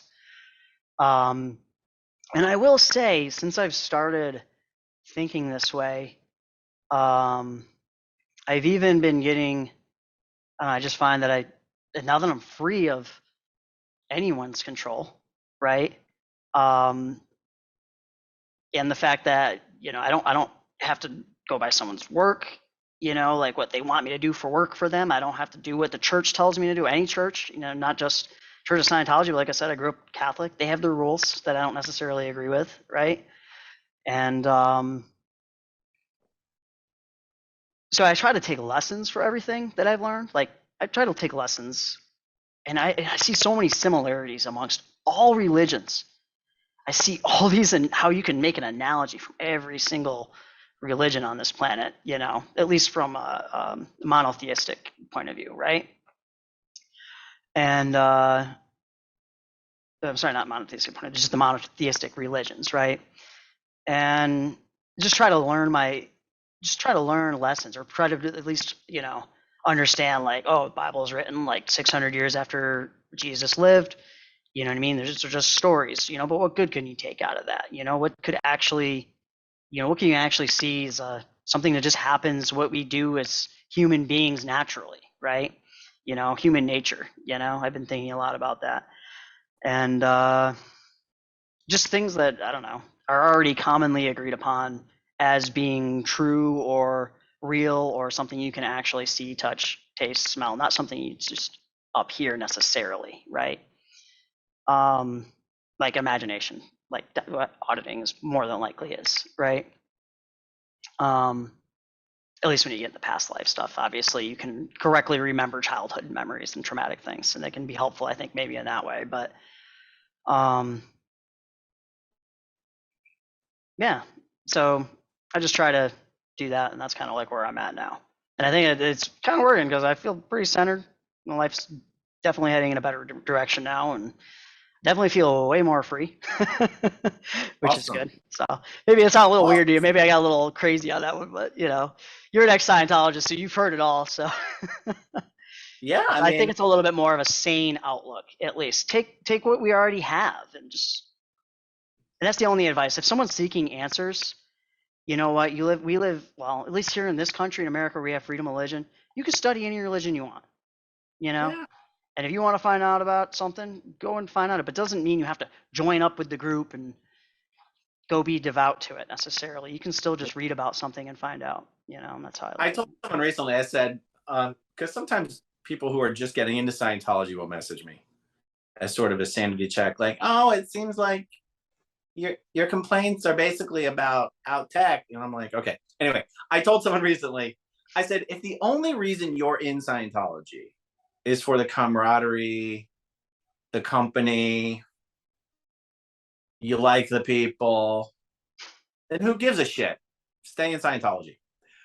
But if the reason you're in Scientology is because you are chasing this fucking lie about the state of clear, the state of OT, the state of full OT, if you've fallen for the bullshit that LRH dropped his body so we could do the upper OT levels, and you think there's OT 9 and 10, and you're sticking around, so because Scientology is the one true way to get break the cycle of birth and death, then stop wasting your fucking money and your fucking time, because Mm-hmm. you're gonna end up broke, alone, and dead.